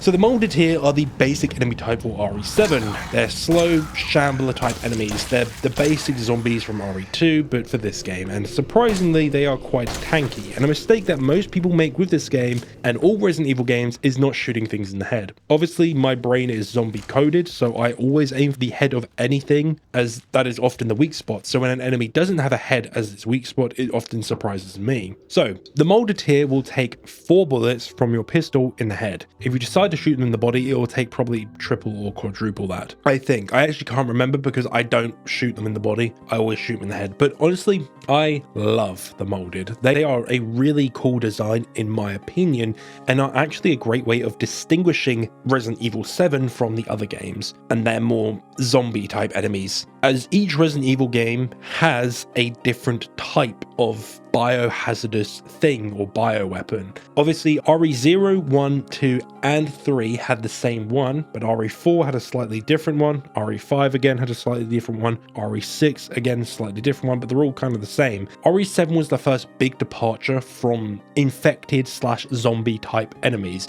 to mold. And I really do like it. I do. And in the future, RE8 obviously went even further. We got werewolves and all kinds of shit in that game, which were really cool. That's RE8's biggest strength, is its enemy variety. And RE9 looks to follow this trend as well, ensuring that enemy variety is the forefront of the game. I do miss the zombies of RE2 and RE4, well, infected. But man, the molded are cool. I can't lie, they are pretty cool. But anyway, killing the molded very quickly, we now reach our next safe room. And in the drawer, we can find a note about someone trying to escape the bakers. And from that list earlier, we know a hell of a lot more people have been captured and basically ran the gauntlet in this house. And by the way, some of them people were turned. What were they turned into? The molded. Yes, the molded enemy that we just killed was one of the people on that note. So whenever we kill a molded, we're actually killing a person. But the note that we have here tells us where the next head is for the door. It's in the dissection room. Why does this mansion have a dissection room? Don't ask me. I don't get you Americans. And now for what many people consider the scariest part of Resident Evil 7, the basement, which is smothered in black mold. I remember a hell of a lot of Let's Players spending 10-20 minutes just refusing to walk down these stairs because of how fucking terrifying and how threatening they found just the visual of the stairs. And honestly, yeah, it is intimidating and it is scary. Basements are always the thing that people are scared of because there's often only one way out and it is always the darkest part of a house. Although I do find it kind of funny to me. But me, the waffler of this channel, do I find RE7 to be the scariest game in the Resident Evil franchise? Well, yeah, it is. But unfortunately, I don't see the molded as that scary. I just view him as like a general druggie that you'd see on the streets of London who comes up asking for a cigarette. Just walk away from them. And if you have a weapon, just shoot him in the head. Yes, the game is scary, I will say that, but unfortunately I've completely ruined my brain by playing too many horror games that I don't find really anything scary anymore. The only thing that scares me is jump scares now. But anyway, on the wall we also have a note to Lucas telling us how to open the incinerator that we need to open to get a key. So quickly solving the puzzle, we can open the end incinerator and find another moldy boy. Killing it, we can collect the dissection room key, and making our way through the downstairs bathroom, because Jesus Christ, there's a lot of bathtubs, and a generator room. This house is insane. We reach the dissection room and we can find the third head, so let's quickly grab it. I was gonna be a father. He says he will be her father. No. I will find him and I will make him suffer. And you, my friend, will help me.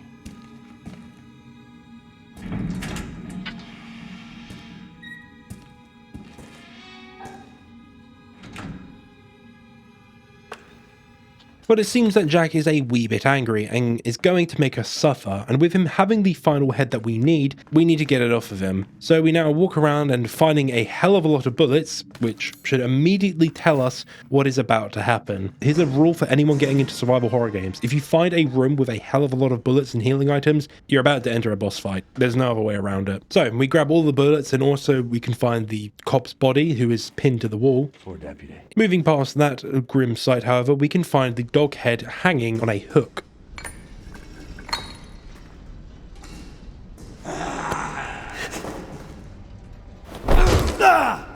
And Jack, using the head as a trap because he knows that we want it, we enter another boss fight. And what I like about this boss fight is halfway through of you shooting Jack in the head, he decides he has had enough and goes over to grab a chainsaw, or what it actually is, a scissor chainsaw. I don't know how this thing works, but it works. But we can also grab our very own chainsaw. Yes, it is a little soy cuck chainsaw, not the Chad chainsaw that Jack has, but we can use it to fight back. Also, these hanging bodies, make sure you kick them into Jack to stun him to give you an opening to hit him. I really like this boss fight, I do. It is really unique, and no other boss fight in Resident Evil fights like this. It is just fun, I like it. It is simple, it is effective, and I like the way it plays out. There's a lot of ways to approach it. You don't even need to grab the chainsaw, you can just shoot Jack to death. But doing enough slashing and cutting, Jack eventually just blows up. With Jack trying to do his best Gypsy King and get back up, he does it. We do finally defeat him.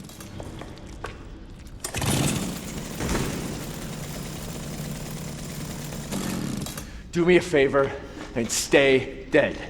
That is a bit creepy. Jack Baker is the kind of horror that works on two levels. On the surface, he's a classic unstoppable monster. The Michael Myers, Jason Voorhees, no matter what you do to him, he just keeps coming back. He smashes through walls, shrugs off bullets, takes everything that you throw at him, and he still comes swinging at you. That's the primal fear of being hunted by something you cannot kill. The feeling of futility, of running out of options, of realizing that the monster isn't just in front of you, it's inevitable. It will find you. But underneath that, Jack is also a different kind of horror. The horror of family, the horror of a home turning against you. In so many ways, he mirrors to me Jack Torrance from The Shining. Both are fathers, both are husbands, both are men who should have been protectors, but instead they became the threat inside the house itself. That's a very different kind of fear than a masked killer in the woods. It's intimate, it's domestic, it's the fear that the people closest to you, the ones who should love you the most, are the ones who can hurt you the worst. Jack embodies both sides of that. He's the invincible slasher,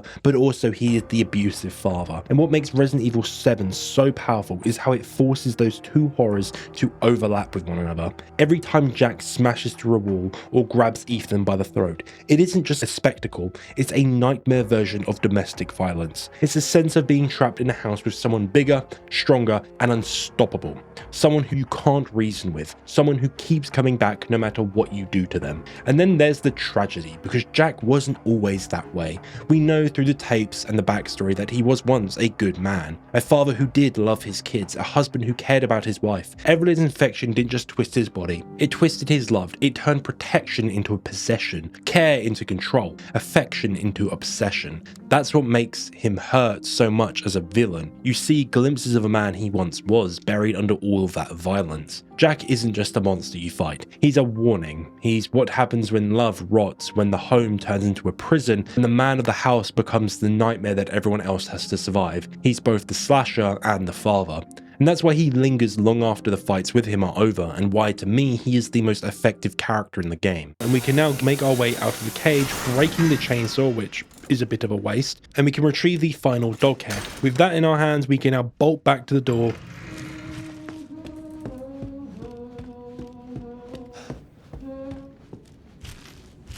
But getting to the door, we can now place all three dog heads in the door and we can finally escape into the outside world. And this ends the Baker sort of mansion part of the game, which to many is the peak of Resident Evil 7. But before we continue on, I wanted to collect a certain key item, which is entirely optional in this game, the shotgun. But while I'm doing this, I think I should comment on how us now completing the first area of Resident Evil 7 and my personal opinion of it. I know everyone says it is one of the best, but I want to go over myself. So for those who are unfamiliar, Resident Evil games are often split into sections, which is normally different locations. RE2, you had the area in the RPD, the street, the lab, and the many other areas in RE2. And obviously these are often broken down and sort of ranked against each other of what's better and what's worse. So what about RE7? What about the Baker Mansion? What is it to me? To me, it is one of the strongest levels in not only an RE game, but in all of horror games. And while the overall gameplay and the way it plays out is very simple and linear in terms of not only its combat, but its puzzles as well, and the way you traverse the map as well.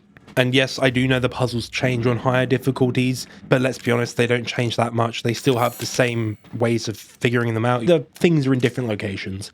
But to me, that isn't what makes the Baker Mansion special. It isn't the puzzles or the gameplay or the narrative or anything. It is its visuals and sound design. The way the old building break and the way it makes you feel from just the sound of the game, the way Jack's voice echoes down hallways is unlike any horror game I have played ever. The only game, in my opinion, that rivals RE7 in terms of its way it makes you feel from its visuals and sound design alone, of course, is PT. PT's not even a fucking game, but PT to many is considered the best horror experience we've ever received in a game, and I still do believe that, but RE7 definitely does rival it. I would kill, honestly, for an entire horror game that is just the opening 2 hours of RE7, When the game first came out with just its demo, which was called, I think, the House demo, many compared it to PT, which it is very similar. These two demos, the House and PT demo, they showed what horror was capable of at the time within gaming and how far it would go. And to me, it's a shame no game has really surpassed that level of what these games have done. Many games have attempted it, don't get me wrong. You've had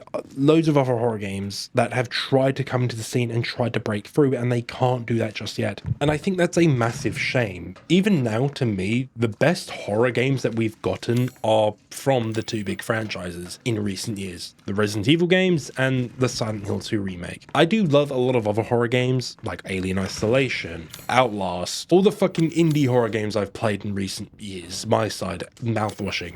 Look Outside in a way is kind of horror. Darkwood, The Evil Within, but none of them really, to me, embody the kind of horror that PT and Resident Evil 7 had. There are games that are coming out soon that I have some faith in. Games like Ill, Chronos, that I do think could rival the big franchises that no horror game seems to be able to. But do I think they'll be able to surpass them? Probably not. Just these opening 2 hours to me, when I remember first playing Resident Evil 7, completely floored me. I adore Resident Evil 7. To me, a veteran of the Resident Evil franchise, to me, Resident Evil's greatest feat is that no matter how many times I replay it, I still feel uncomfortable playing through it, and at times I do get creeped out and scared, just through the physical threats of characters like Jack, or the level of disgust of everything that is on screen. And also, the thing that freaks me out the most, the almost realistic usage of sound and lighting. I can't sing this game's praise high enough. This is the sort of game that I want the Resident Evil team to make. I love RE4. I kind of like RE5. I don't mind RE8, but to me, the two RE games that really understood horror and how to make good Resident Evil games were the 2 remake and 7. And while I think 7 is the best horror game out of the entire franchise, to me, it does fail at a lot of what makes Resident Evil Resident Evil. Some sections from what I expect from a Resident Evil game, i.e. the puzzles, are way too simple. And that's okay. Resident Evil 7 is simple in all ways. Gameplay, map design, puzzles, everything. It is the, honestly, probably the most simple Resident Evil game we have ever received. But that is actually okay. The restrictive nature of Resident Evil 7 kind of plays into the claustrophobic feeling you get from the Baker house, and I kind of like that. But honestly, it is way too simple. Resident Evil 7 is really short, like really short. And a lot of the hours you get from this game, i.e. the 6 hours at most this game will take to beat, will be you just walking and not running around speedrunning it. If you know where all the items are, you can fucking beat this game in an hour. Easy. I don't know how to explain my problems with this game, but I think the best way I can state it is the Baker house is just too short. You can get through it way too quick in my opinion, and in comparison to RE2R's RPD, it is like Coughing Baby versus Hydrogen Bomb. The RPD as like a gameplay standpoint, to me, is a masterclass in building an environment and fully making use of that environment. I feel like the Baker house is underutilized, while the RPD gets every drop out of it possible and really makes the most of it. I want to spend more time in the Baker house. I don't want to go outside. That's the problem I'm having here now. And once you actually beat the Baker house and like leave it at this point, you're not really encouraged to go back into it unless you missed items like the shotgun. You aren't encouraged to go back, and it's kind of a shame to me. You can go back and you can explore it all again, but there isn't really a reason to, and there won't be really any sort of threat until later in the game. Again, this is me just being like ungrateful and just wishing we could spend like 8 hours in the Baker house just being freaked out constantly by Jack, because I just wish we had more of that. But I'm not stating this game is bad or anything, or the Baker house is a masterclass, is pure cinema.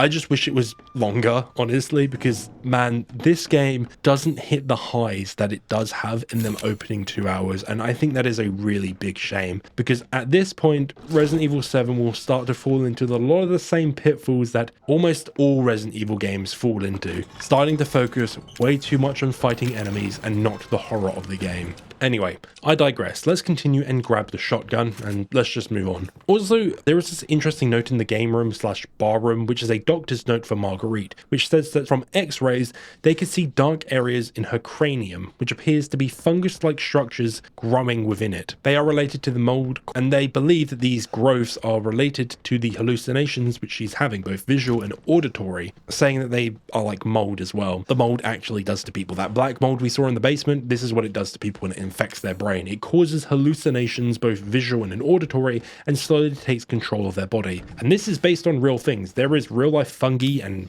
mold and things that take over bugs and like controls them. It's terrifying. But with the shotty in hand, we head outside and towards a caravan, which is in the front garden, back garden, I don't know what this is, you Americans live weird. And inside we can find Zoe's underwear.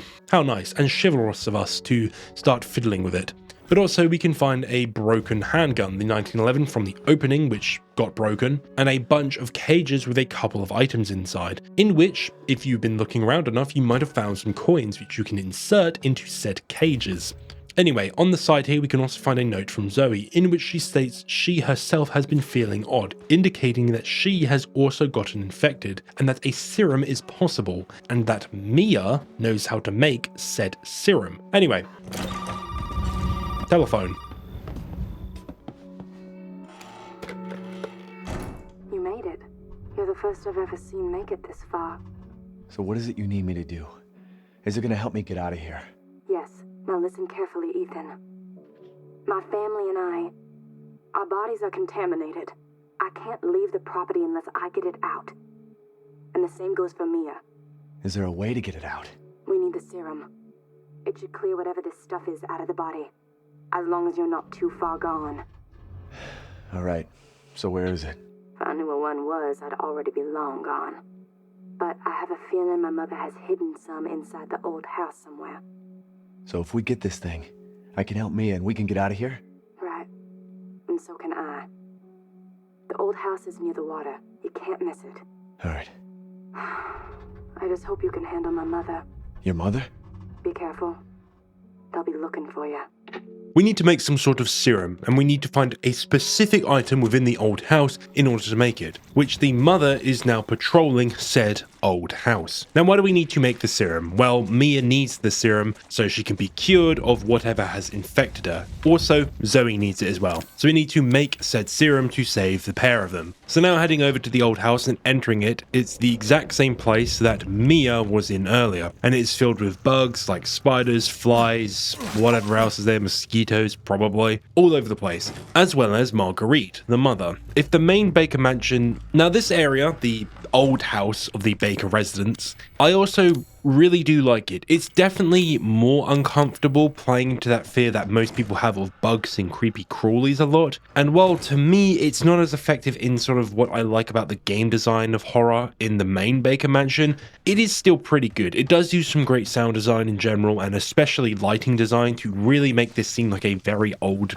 just fucking broken down house. Also, the sounds of the bugs are really good as well. But the main focus in the old house is them bugs, the presence of them bugs. That's the main horror focal point, not the sounds of the old house and how it uses all that, but just sort of the presence and the visuals of the bugs. And to me, I'm not super scared of bugs, you know, I don't like them crawling on me, but I'm not terrified of them like some people are. I'm sure many of you out there probably hated this, and anyone with arachnophobia probably hated this section. But to help us combat said bugs, we can find that flamethrower which we found earlier.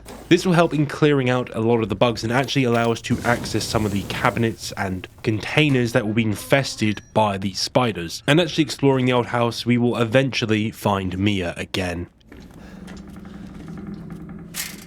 No more bullshit, Mia.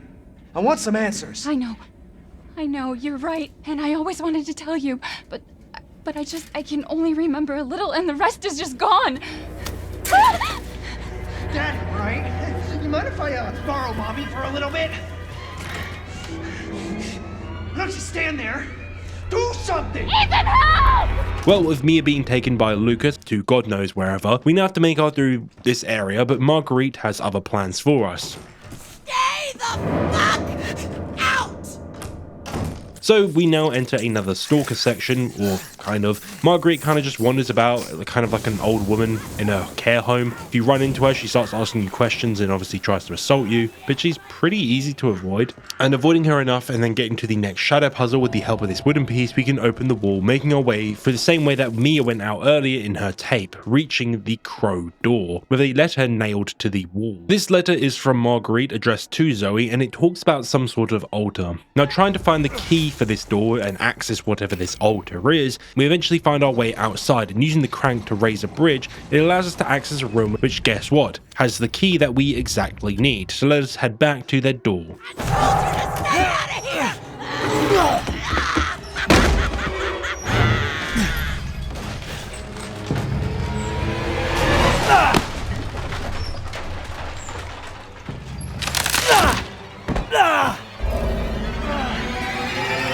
Well, that ain't too good, is it? And here, if you let her summon her bugs, you will quickly get stun locked until death. So the best way to do it is just to start blasting until she eventually falls down and dies.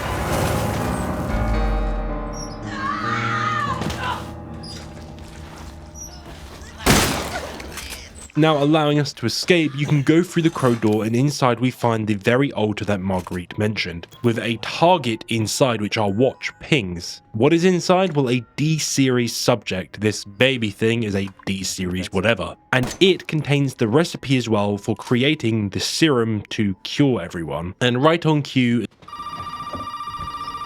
Zoe gives us a call. Well, did you find a serum? I just got done dealing with your mom and her fucking bugs. Wish you could have warned me. Sorry about that. What about the serum? I haven't found any, but I did find out we need to make one. A D-series head and an arm. This can't be right. A head? I think I have that around here somewhere. You do? I don't know about the arm, though. Have you searched the whole house? No, not yet. I still need to check the second floor here. All right. Check it out. Meet me at the trailer if you find it. So we need to find the arm of whatever this is, the D-series, in order to mix it with the head that Zoe seems to have as well. This will allow us to make said serum. So let us go quickly find this arm. But before that, after the phone call and in the next room by us, we can find a diary entry from Marguerite, where she speaks about those x-ray results that we saw earlier from her doctor. And also she mentions a child that brought her a gift. I wonder what said gift could be. Surely not those fungal growths in her cranium. Anyway, moving forward, a door is locked and it appears that we need to balance this scale right here with a lantern. And if you remember correctly, Marguerite was using a lantern to summon bugs. So heading back to grab said lantern, so let's quickly head back to grab the lantern just down here. Oh.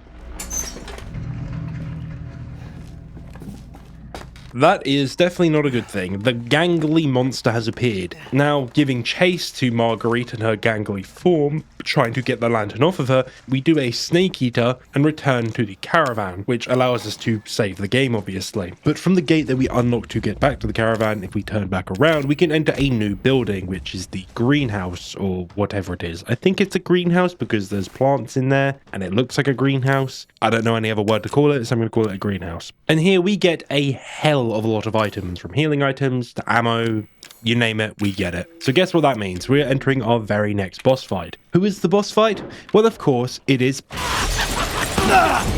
Don't you worry none! the matriarch of the house, Marguerite. And this boss fight, honestly, I really like it. Marguerite crawls around all over the place, jumping in and out of the windows and off the walls, and she just becomes a spider basically. And you might notice something. Marguerite is almost becoming a nest for the said bugs that she is summoning. She's becoming more and more bug-like, and obviously she's embodying more bug-like traits. And looking at that disgusting abdomen, she's basically giving birth to them. And here we can see the effect that the mold has on people isn't the same. So you might think it's like a zombie virus where everyone gets super strong and gets regeneration like Jack does, but Marguerite is directly showing us that everyone's affected differently by the mold in what abilities or powers or whatever they get from it. And it just shows how disgusting Marguerite actually is, and I think that is what the mold is outlining fully.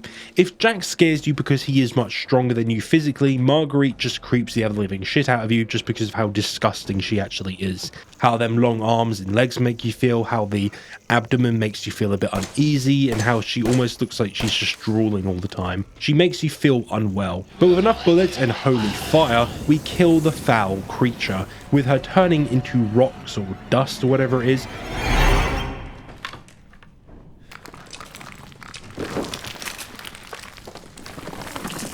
Just fucking stay dead, okay?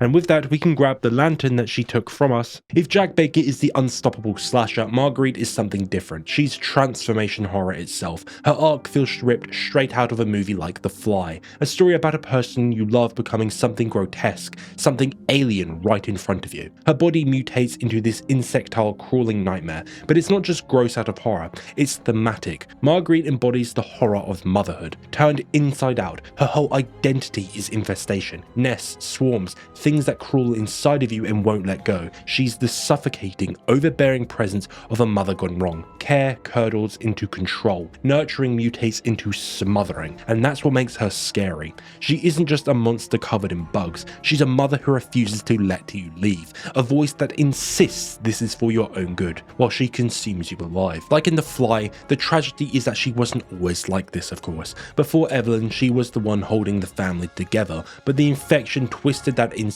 until her love became parasitic.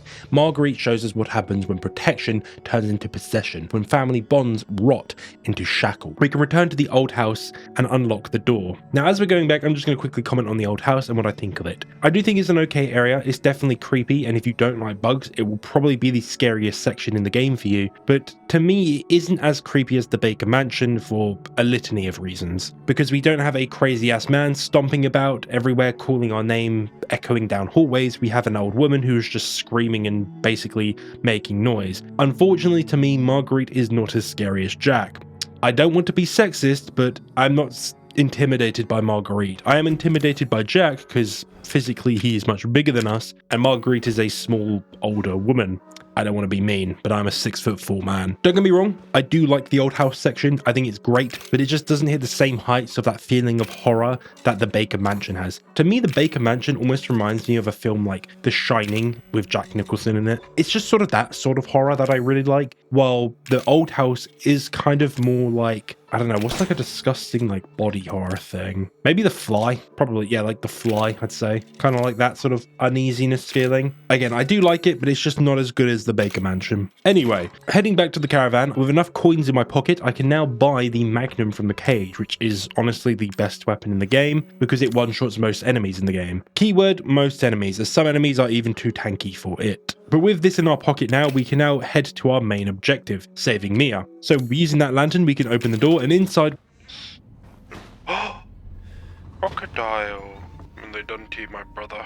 We find a child's room with drawings which are presumably by a young child, with one of them depicting a broken ship with people all falling off of it. And this bear as well, which does a funny and goes moldy. And this area is dark as fucking hell. But wading our way through the darkness by slamming my head into the wall about 5 times. That was a good one. I even got jump scared a few times. We eventually, though, are ambushed by a certain someone. Stay away. And after this, in the next room, we find a room with just a single bed in it and a dollhouse. Inside the dollhouse, we find a note which shows a map of a room, the room we're in, and the location of a secret door. Now, filling up the wall, we can eventually unlock that secret wall to get a new crawl space. Inside the crawl space, we come to a body, which is a D series with an arm on it. So, taking said arm... Oh, God. I guess this is it. We now have the item that we need to make the serum. So let us head back.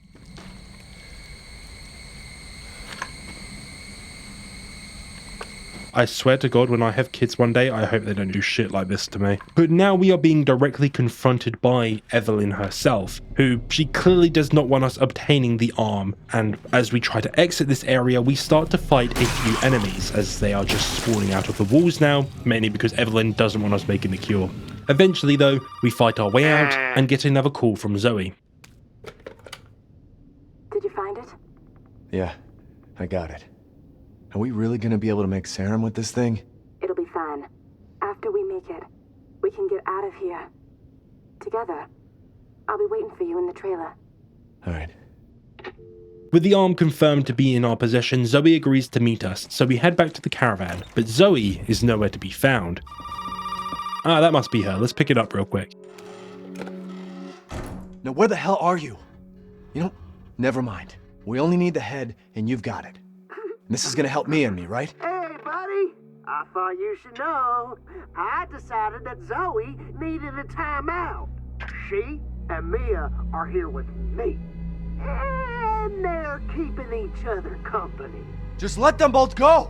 What do you need them for? Nuh-uh. That's family business, Ethan, and not your concern. Understand?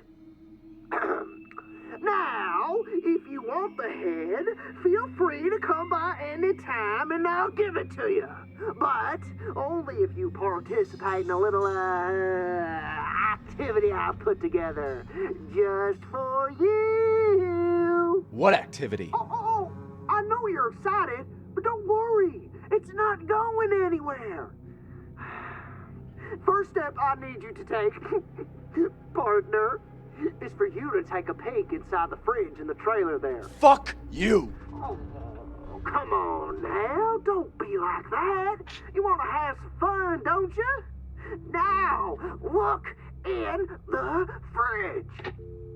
So Lucas is sick of Zoe messing around and trying to escape the family and has captured her and Mia and now asks Ethan that he would like to play a little game with him. His first instructions being to open the fridge. So we do just that. Well, what a friendly note. I guess let us head to the dissection room and find the pig that he mentioned. All of this is just to save the two women that Ethan has gotten himself involved with. Honestly, people, I'm just going to say it. Women, am I right? I can never resist it. But anyway, we are now heading back into the Baker Mansion, which, beautiful, love it, adore it. And we head down into the basement, which I'm sure most people would delight in that fact. But here we meet a new enemy type, which honestly was a long time coming. We're about 3 or 4 hours into the game now, or you should be.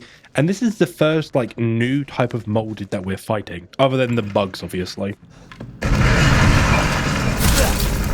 This is the 4-legged molded, or the quick molded. I really do like this enemy, as this game desperately needed a much more aggressive enemy type in it. And you might notice something as well about the Baker Mansion. A bit more of it has now been infected by the mold, almost as if it is spreading throughout the house.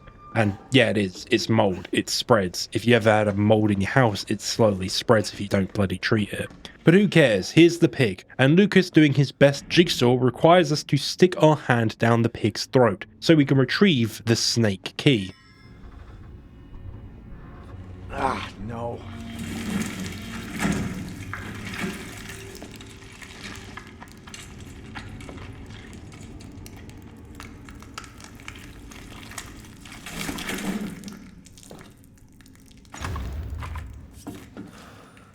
That pretty little thing will help you find the 2 key cards you're gonna need to join the party we're having over here.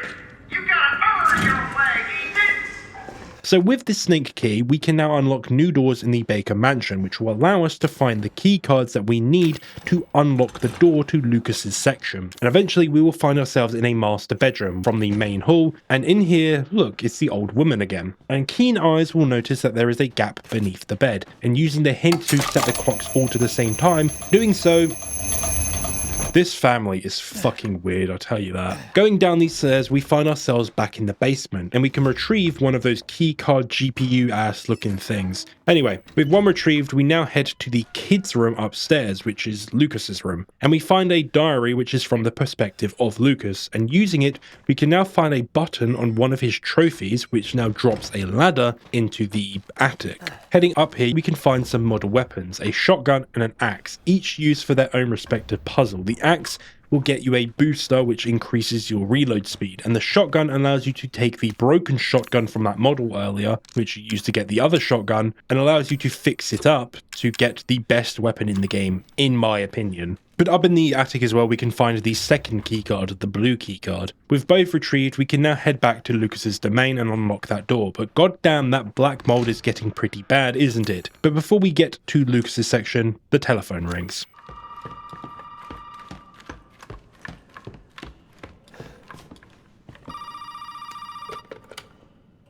Hey, buddy. cards will get you into the party. Don't be late now. Let me talk to Mia. No! You gotta show up first. You haven't forgotten where the party is, have you? You can get in from the courtyard. So come on, man. Everybody's waiting for you. This is just Lucas reminding us where to go so we can save the baddies. So let us head out to the courtyard and make our way there.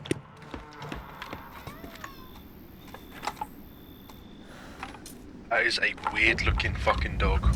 Indeed, it is a weird dog. Now, also up in Lucas's attic room, we can find another tape, the Happy Birthday tape, which we can now watch back in the caravan. Clancy.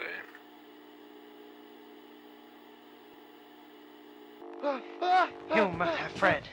You are one lucky summer bitch. Now, this tape is from the perspective of Clancy Jarvis, the cameraman, and yes, somehow he is still alive. This tape to me just shows us what type of character Lucas is and his whole gimmick. If Jack is the basic slasher like Michael Myers, Jason Voorhees character, the physically imposing threat, Marguerite is the more disgusting, horrifying body horror villain, i.e. the Fly, Lucas is the one that is smart, and that is what makes him scary. Think of a character like Jigsaw. All three of these characters pull from three different types of horror antagonists. So the Happy Birthday tape is basically a jigsaw trap. It has us play as Clancy trying to figure out a puzzle in an escape room, which, spoiler alert, eventually leads to Clancy burning himself to death.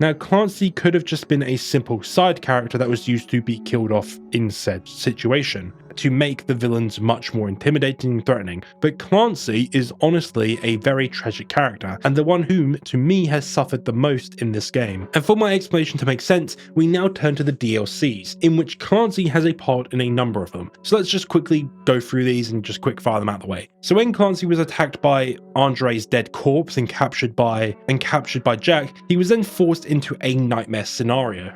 Get it? It's the name of the DLC. One of the tapes is called Nightmare, and it is a scenario. No, not funny anymore? Okay, I'll move on. Basically, it's a wave survival mode, but you play as Clancy. This mode, honestly, I really do like it. Basically, you have to survive till 5 AM, a bit like Five Nights at Freddy's, but an hour earlier, and it's all about combat. You just shoot, fight, and just survive as long as you can. Obviously, each wave is harder and harder with more enemies and enemies we haven't met yet.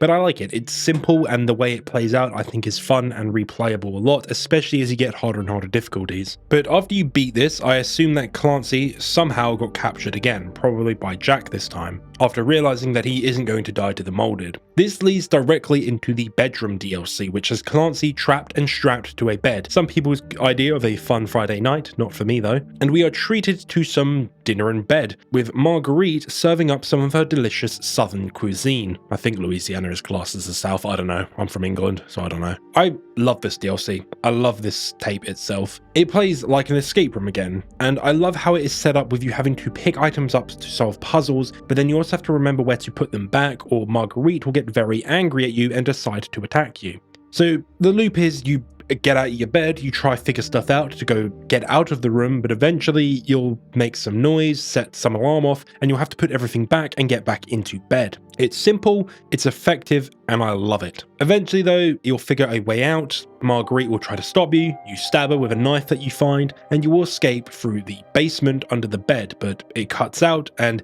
it leads directly into the next DLC, which I'm guessing Clancy got captured again, but this time by Lucas. And Lucas wants to play a little game. A game of blackjack. But lose a hand of blackjack, you lose a finger. How thrilling. Eventually you should beat Hoffman here on the other side with him losing all 5 of his fingers on his right hand. I'm sure he's screaming because he can never do something anymore. Now blackjack, I like blackjack. I like card games. Blackjack is very much luck-based. Hoffman can just whip your ass out of here and just win entirely, or you can. But you should eventually win it if you understand how to play blackjack effectively, because it's quite easy to win at blackjack as long as you play safe and effective. But after Hoffman loses his 5 fingers, he regains his consciousness and calls us out to a double or nothing match, much to the delight of Lucas. So now we are hooked up to a very convoluted electrocution chair, leading to one of the two's deaths, which should be Hoffman, because you should be playing good blackjack, which should be Hoffman, despite him having a wife and a little girl. I don't care, that ain't my family. But Lucas ain't done just quite yet. He now starts to puppeteer Hoffman's body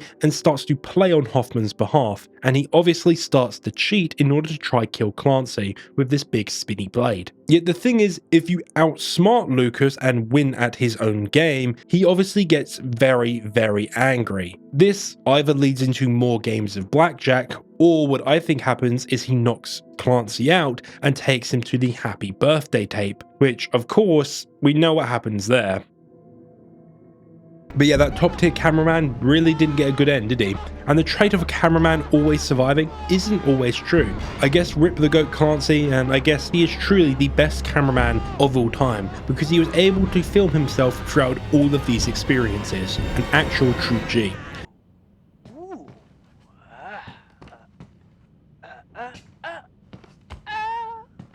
Happy birthday!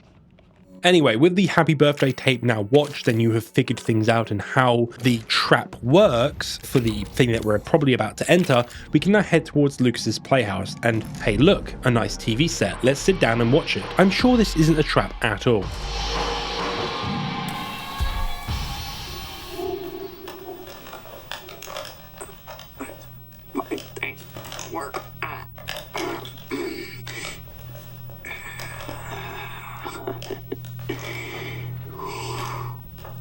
Ethan.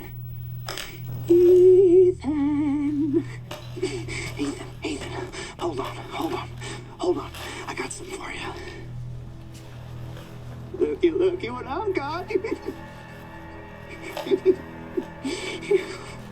You know what this is for? You know what Zoe wants to do with this?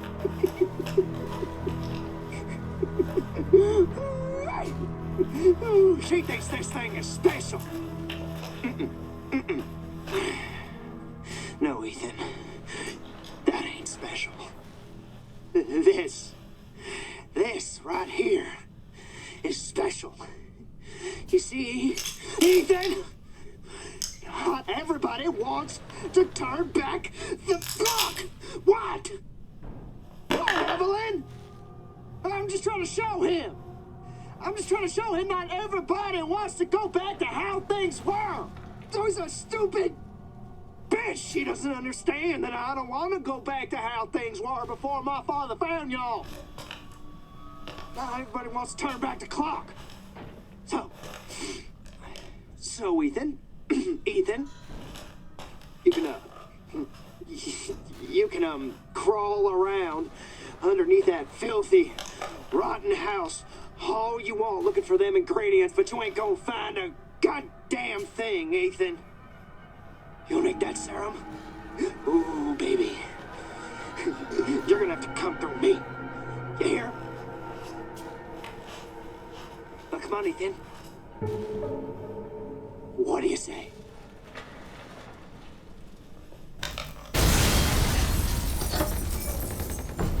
Fuck!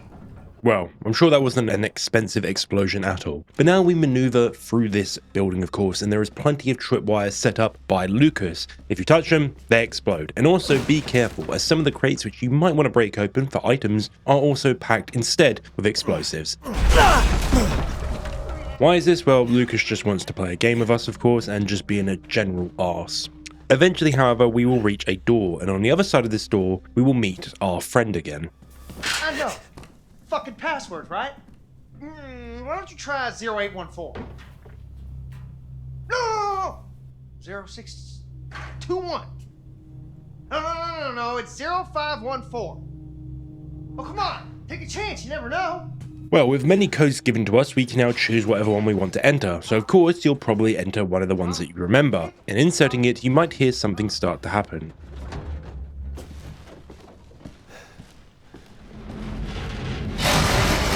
Well, I'm glad we did take a quick step back so we didn't get hit by whatever the fuck this thing is. Anyway, with that now attempt at our life being swindled, a door on our right or left, if you're looking the other way, opens to us, and heading through it, we find ourselves in what appears to be a barn, I think. And the reason we're exploring this fun new area is to find the code that Lucas is going to give us so we can enter that room. But he doesn't make it easy for us. Eventually, we are confronted by the next enemy type, with Lucas bringing it to us.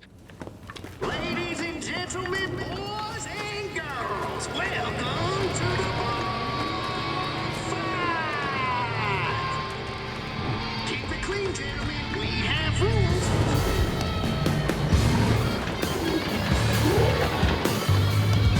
Fuck you too.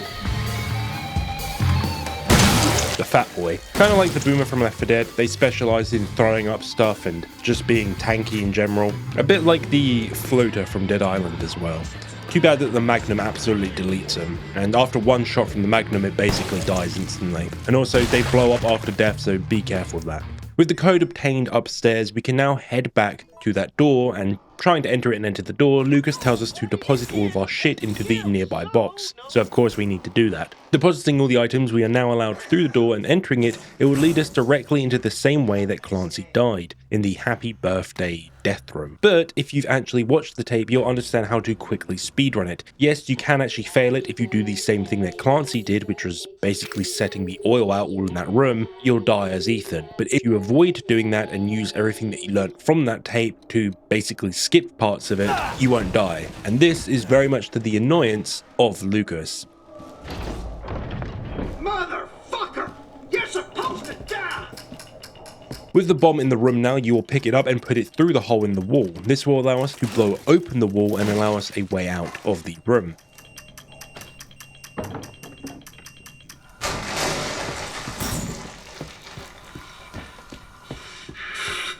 That was supposed to be for you, goddammit! While escaping through the fiery inferno that we just created, we find the D-series head, which Zoe had at one point. And also we see a TV screen or monitor with Mia and Zoe on it, with Zoe telling us where to find them exactly, but Lucas has other plans for us. Who are you?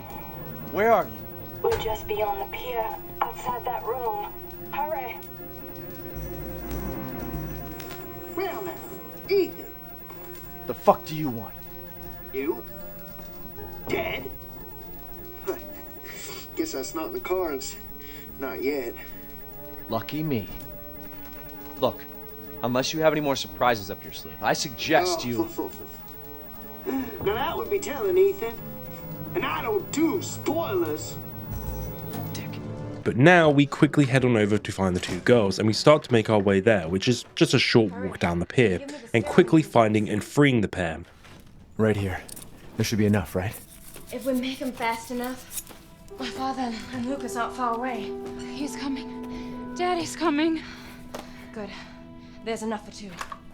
And somehow Zoe just right there on the spot makes the serum that we needed from absolutely nothing. Don't know how she does it. She has no medical equipment whatsoever there, but she makes it. Grabbing the 2 doses from Zoe, much to her annoyance because one of them doses, and I quote, are hers, a certain man comes back to protect his family, Jack. And Jack has fully mutated into a full-blown Resident Evil monster. And we enter the traditional abomination beyond your horror boss fight that every Resident Evil game has. And honestly, I don't mind this boss fight. You run around shooting the eyes on his body, moving between the upper level and the lower level in the stage, just shooting them and getting different angles on him. Eventually though, Jack will decide that he has had enough, and Ethan is forced into using one of the serums on Jack to cure him, preventing him from using his healing factor, which Jack was gifted with from Evelyn. But a slight problem, injecting Jack with a serum removes one of the 2 serums that we just created. So obviously now that we've done that, and being saved by Zoe again with her opening the door for us and walking down the pier, we will realise that we'll have to make a choice again. I had to use one of them. There's only one left. There's only one left. There can't just be one left. What the hell are we gonna do now? Either cure Mia, the woman that we came here to save, or to cure Zoe, the woman who has been helping us this entire time and is the only reason that we could even think about saving Mia. Now, this does lead into two separate endings, but there is a correct ending and the canon ending, which honestly, I don't see the reason why the other choice is even here. But I will quickly explain what happens in the other one first. Basically, nothing changes except a certain character dies, well, two of them do. Curing Zoe basically leads Mia to being left at the house, and Zoe eventually gets taken by Evelyn at some point. And I think she dies, I'm not too sure. It honestly is like the most pointless ending in my opinion. I think it would have been cool if the ending had you and Zoe escape and a completely different what if scenario, but it just feels kind of pointless, I will be honest. And obviously with RE8 out, we know what the canon ending is, because if you choose Zoe, Mia dies in this game, so it's kind of pointless. I hate saying that, but it is, and there is no real reason to pick Zoe because canonically she does survive anyway, so yeah. So we're just going to focus on the canon ending because I really don't care about the other choice, and we're going to choose Mia. It's fine. It was foolish thinking I could escape. But Zoe... Go! Both of you just go! Come with us. I'm sure there's someone who can help. This is my home. Apparently I belong here.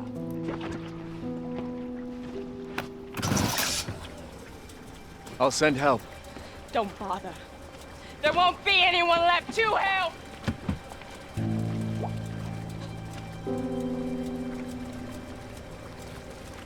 But yeah, as you can see, we leave Zoe behind because she hasn't been cured, and she's very, very upset about this, which I don't blame her.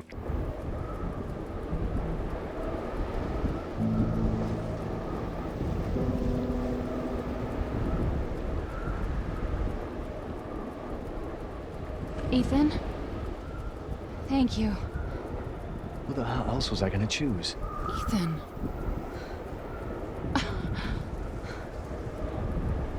Women.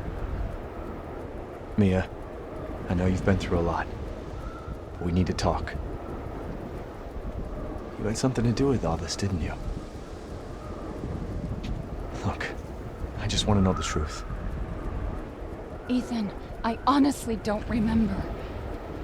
Try.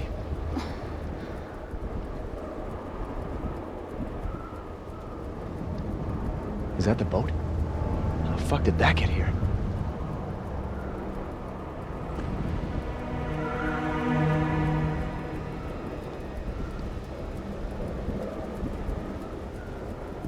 Oh, you're okay.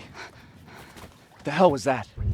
But along this lovely boat ride, Mia and Ethan will eventually be stopped by a certain someone. What the fuck?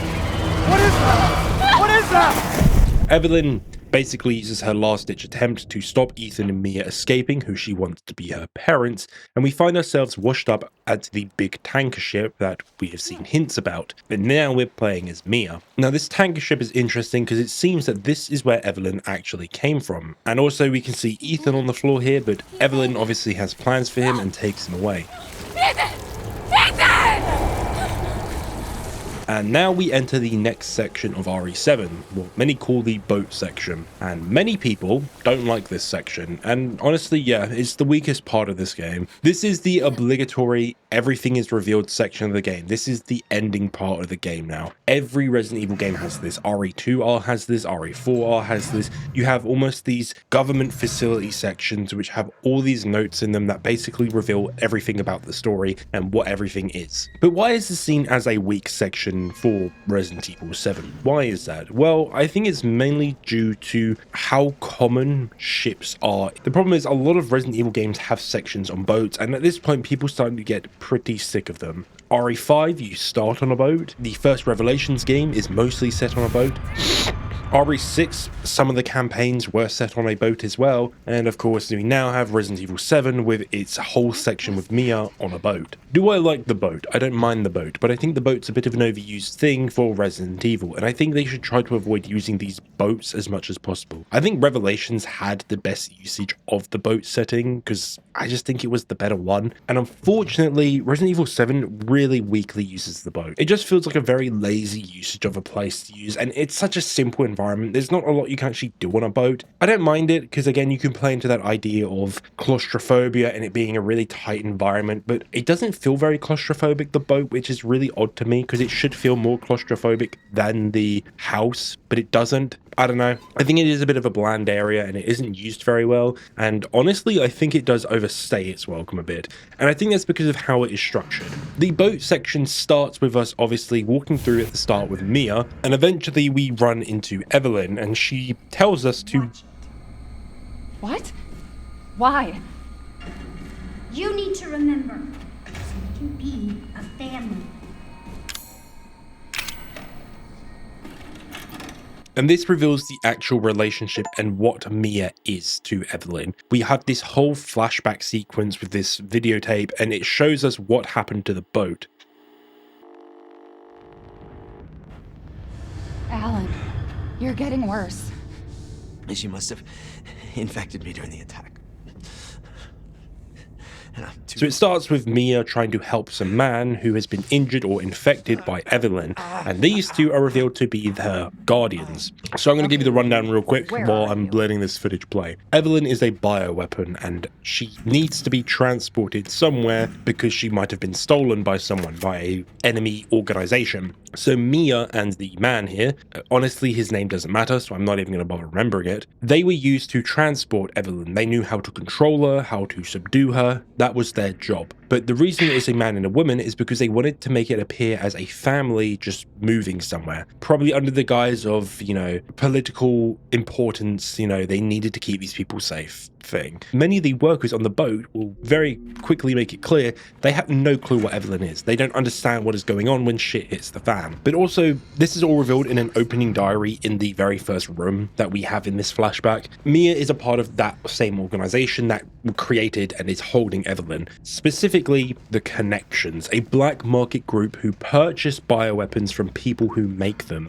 Why do they do this? Well, they want to have weapons of mass destruction so they can obviously have some sort of global power. Evelyn here, the little girl, is one of their strongest bioweapons, being able to not only destroy things but also control the things she destroys by making them molded. And this is the babysitting job that Mia was on about. So Ethan really does not know what his wife actually does for work, which, man, I really hope my life doesn't turn out like that. Actually, no, I do. That sounds very exciting. But why did the boat crash? What actually happened? Well, we don't really know. It just crashed. We don't know if Evelyn caused it. We don't know if maybe the enemy organization caused it, but it did crash, and Evelyn eventually started to get a bit crazy mode and started to get out of control. So this memory has us following Mia and trying to track down Evelyn, and it slowly shows us Evelyn getting out of control and getting stronger and stronger, taking over more and more people, creating the Molded.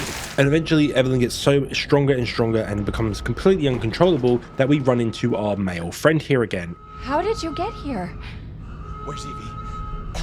She's out of control. Without the treatments, she's deteriorating. Well, it's a good thing we're already dying. Don't say that. She trusts you. That little bitch, she never trusted. Okay, wait. And she starts to kill the very people who are meant to handle her. She's trying to take control. You have to fight her.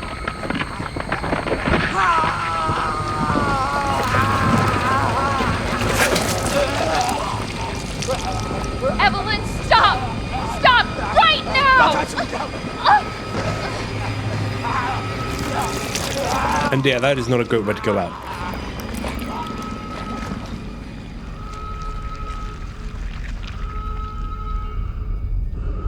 Seeing Mia being infected, we now return full circle basically and return to the very first recording that we got from Mia at the beginning of the game, the one that we saw Ethan get. And now Mia gets captured by Evelyn after making said recording and is then, you know. We'll be together forever.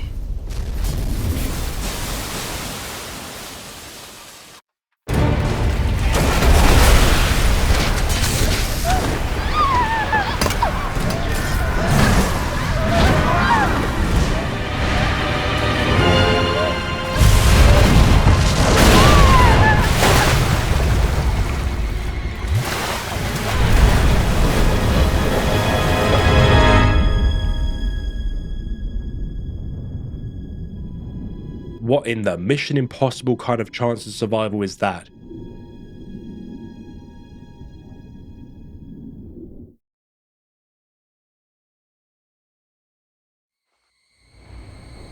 Now do you remember? Yes, Evelyn. I remember. Can we be a family like before? No, Evie. We can't be a family. We were never a family. We will never be a family. Then I don't need you anymore.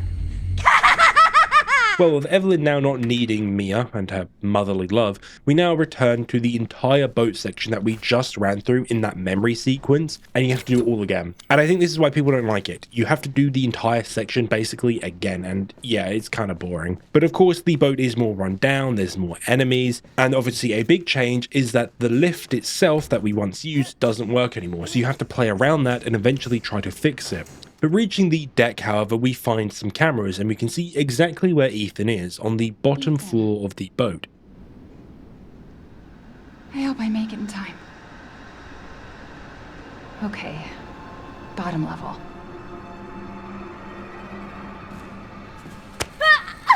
Liar! Stop it, Evelyn!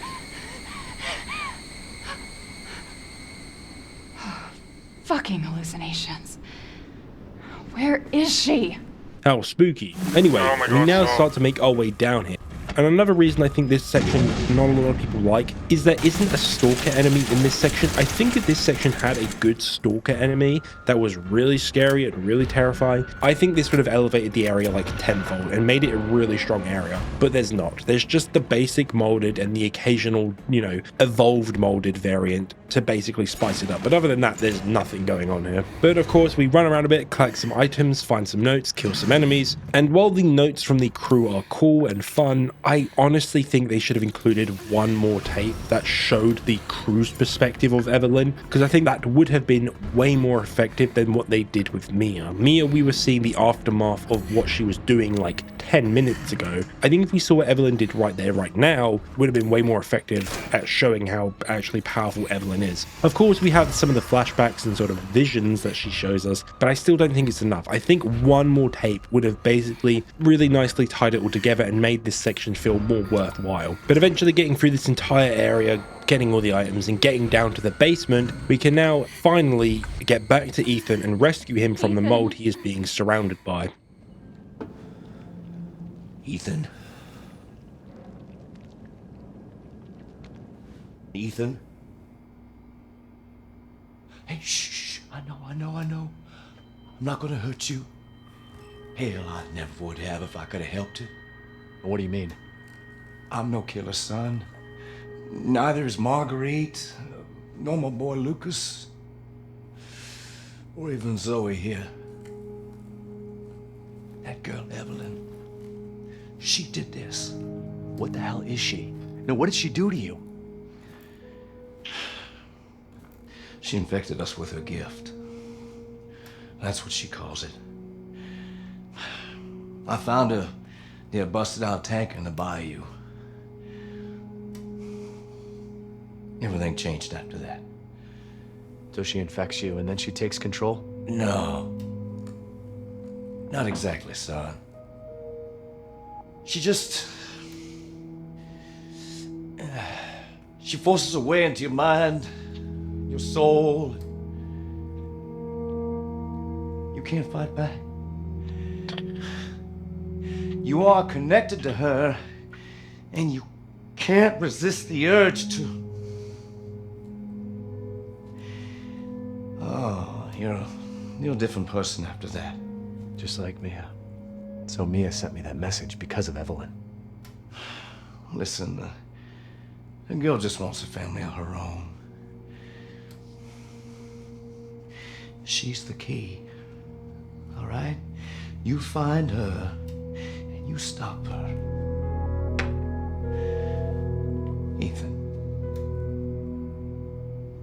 free my family. Please.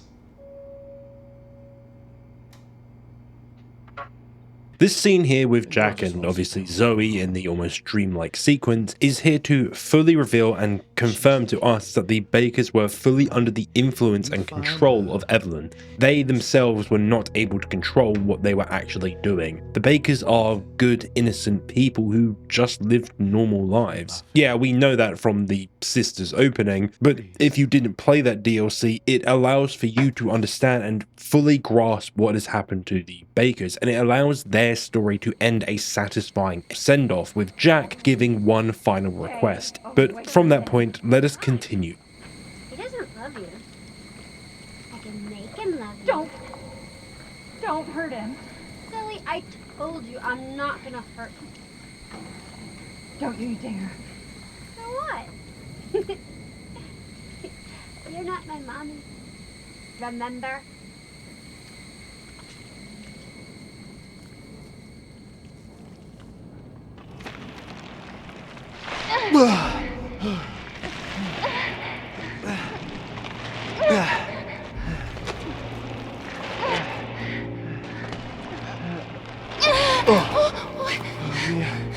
Mia, how? There's no time.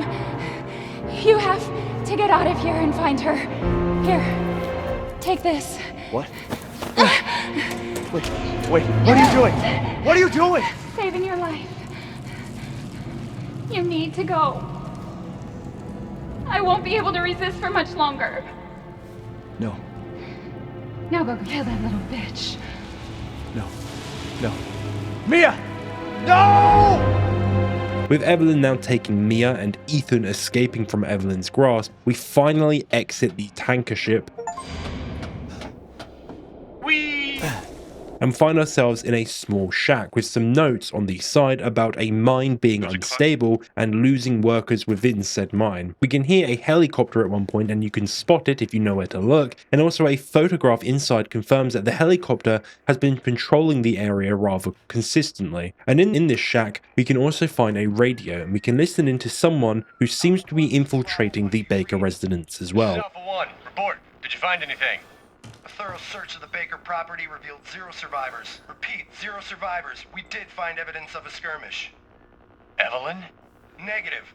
However, we did find several encrypted messages from the Baker's son Lucas to an unknown third party. You can probably guess who that was.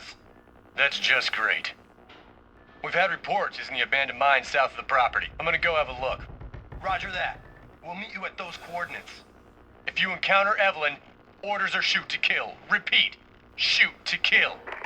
This person and his team seem to know about Evelyn and trying to capture or eliminate Evelyn. This could potentially be the organization that was trying to steal Evelyn, or it could be the connections trying to reclaim her. Now the captain of the squad is now heading towards the mine in search of Lucas and Evelyn, and as they state, Evelyn is now a kill on sight target, not capture. So these people could of course be the connections now trying to clean up the mess that they've made, or they could be someone else trying to just eliminate the issue. But anyway, from this point now we head on to the mine section, and this is quite a big action set piece for Resident Evil 7, and it is kind of the final action piece of the game. Not only do you get the new SMG from Mia's section of the game, the PP Bison, but you also get a shit ton of ammo all over the place for this part.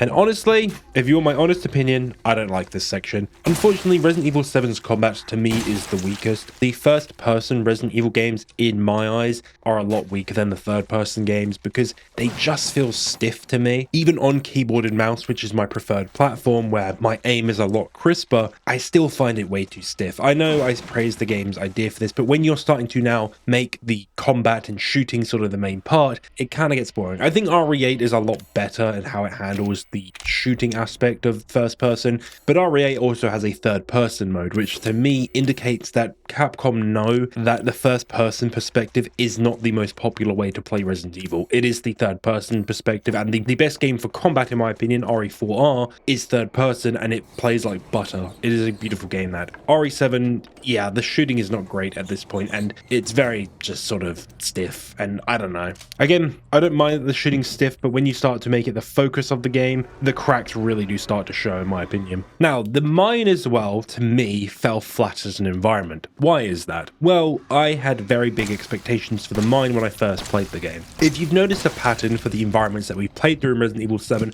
is that all these claustrophobic, really small, tight, cramped areas. You had obviously the Baker house, which was really sort of small feeling. The corridors are really narrow. You had the underground bit in the Baker house. You had the old house, which felt very cramped and dark and sort of just secluded. And of course, you had Lucas's area, which was also very cramped feeling. And you had the boat, which boats often do have a problem with people getting claustrophobic on them. And now we have the mines. I'm sure many of you have watched them great videos of people going cave diving and freaking out and feeling like you're going to explode because you're watching a guy have to breathe in to squeeze through a little part of a cave, and it makes me feel sick. That is what this cave sequence I think was trying to replicate, but I don't think it does it very well. To me, the mine, I never felt that claustrophobic feeling that I wanted to, and if you want to know how I would have done it, I would have made the mine even smaller in sort of height. Unfortunately, I think it is too big, the mine, in just sort of the scale of it, and I think that kind of takes away from the claustrophobic feeling of it. Also, this is one of the best lit areas in the game because of all of the like spotlight lights that are all over the place, so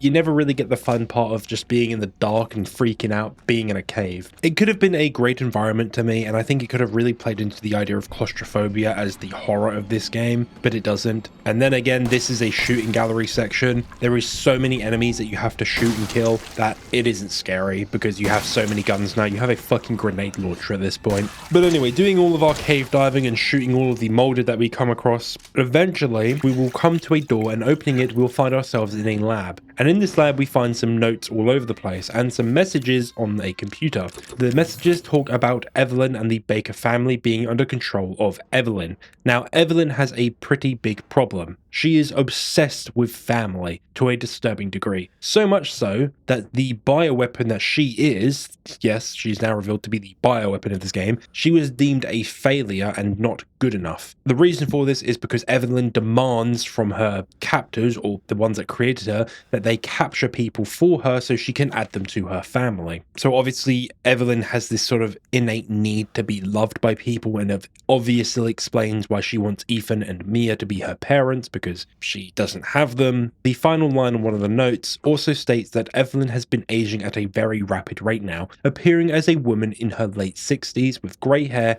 and wrinkly skin. I'm sure that isn't hinting at anything. Now in the lab as well, our watch goes off telling us that we found a target in this briefcase, and inside of it we find an E-necrotoxin, something which once injected into an E-series entity will kill them. Evelyn, E-series, E001, I wonder if they're all connected. Of course they are, they're all connected. Now of course in this lab as well we find some very key information about Evelyn, as well as what the fungus and mold is. And also some studies on the behavior of Evelyn, what the mold behaves like, and everything like that. So Evelyn of course has a weird obsession with family, but the researchers also believe it could be used to control her. Obviously giving her someone that she would view as a mother or father could then control her and make her a more effective bioweapon. Another note explains why Evelyn exists. It's because this project that she is was a part of the company's NextBaz project, the Next Generation Experimental Battlefield Superiority Initiative, which focused on making a bioweapon that neutralized combatants en masse with little direct combat from the side who was using said weapon, kind of like mustard gas in World War I. The project was of utmost interest to, the shadowy organization, getting the full funding from the company backing it due to the project's not only great ability at killing people, but also turning enemy combatants into their own soldiers. So they would use the molded in war settings. This meant that prisoners of war wouldn't cost anything because they wouldn't have to take any prisoners of war because they could just turn them into their own soldiers. But what actually is Evelyn? You're probably asking, is she actually human? Is she, this just mold creature that they found? Well, she's a bit of both. Evelyn is actually a person. The researchers of this mold project discovered a vicariant evolution fungus that they called the mutamysate, the black mold that we've been seeing everywhere. And using this mutamysate, they took that genome from that mold and mixed it with a human embryo. They then cultivated said embryos, creating children.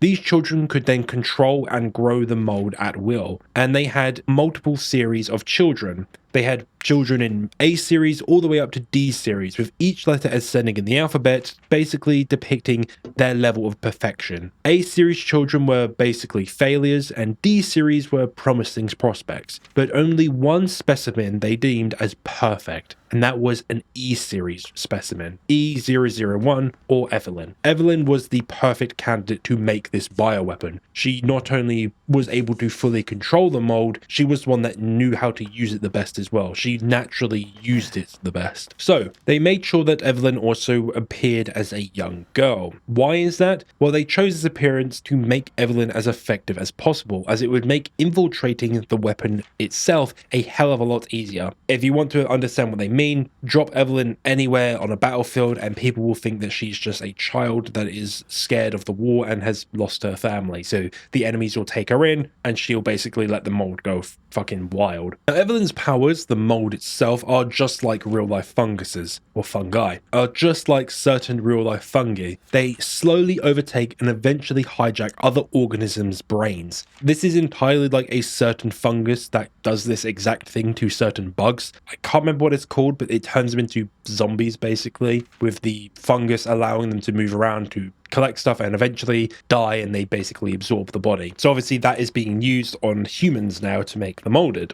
So basically Evelyn infects someone and then she slowly starts to overtake them, eventually hijacking another organism's brains, allowing her to completely control them. And on the final note in this room, it explains what happens at each stage of infection in pretty good detail, and yes, this confirms that every molded that we've seen up to this point is a real human. But now after this room, we find another safe room, and heading out of said safe room and through the final part of the mine, we can hear singing.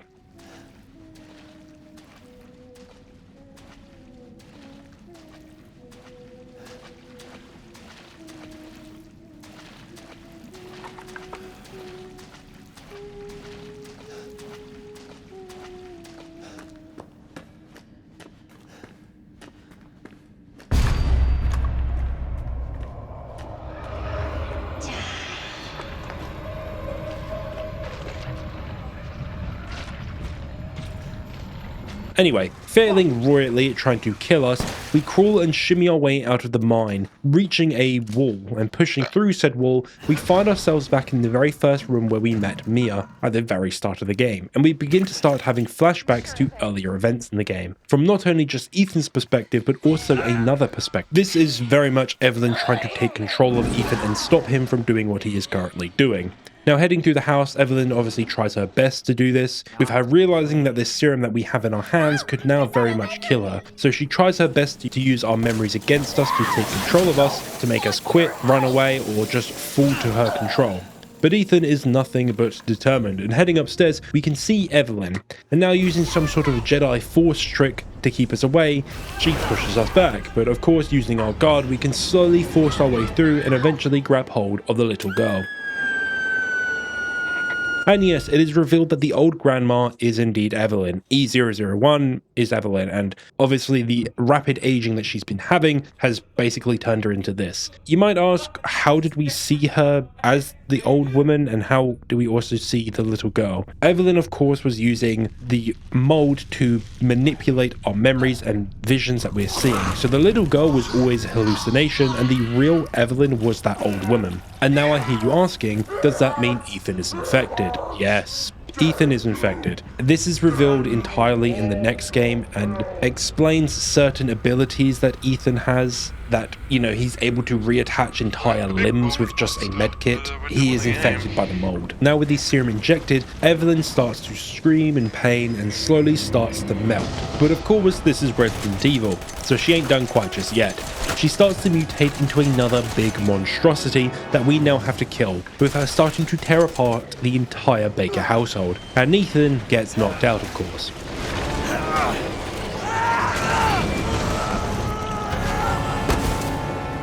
With a few helicopters flying overhead, we see Evelyn's true form.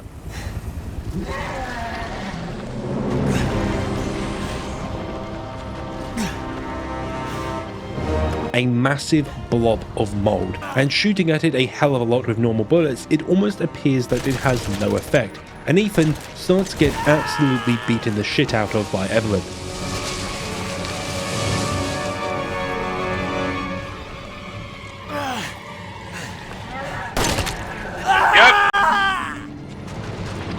With an impaled leg and falling from a good few stories up, we notice a new gun on the floor, and a message comes through on our Apple Watch.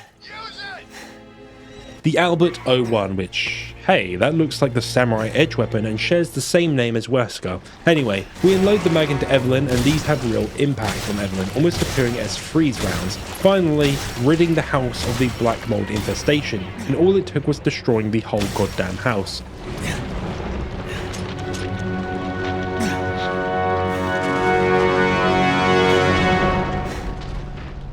the fuck is that guy?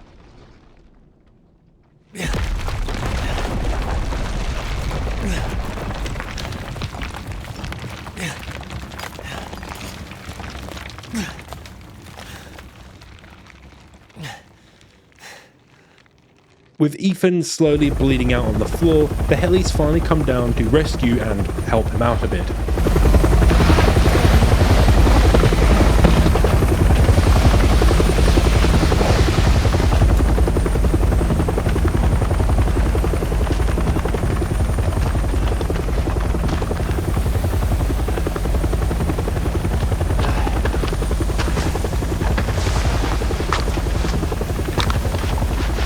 Who the fuck is that guy? I'm Redfield. Glad we found you. Who the fuck is that guy? The fuck took you guys so long?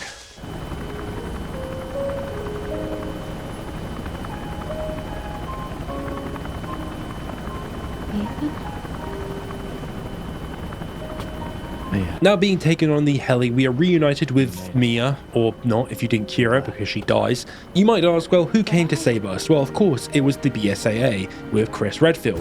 No, it was Umbrella, but Blue Umbrella now, as they are now changing their ways and becoming a better company. And Ethan gives a final ending monologue. Door closes, another opens. Well, a door closed tonight. And what a long night it was. But not just for me. Me and I weren't the only victims here. So were the Bakers. It was that thing, Evelyn, who made them that way. But now Evelyn's dead. And these guys are here to clean up the mess. I had just come to terms with losing Mia. And now she's back and wants to start over. Put all this behind us. Maybe this is where the next door opens.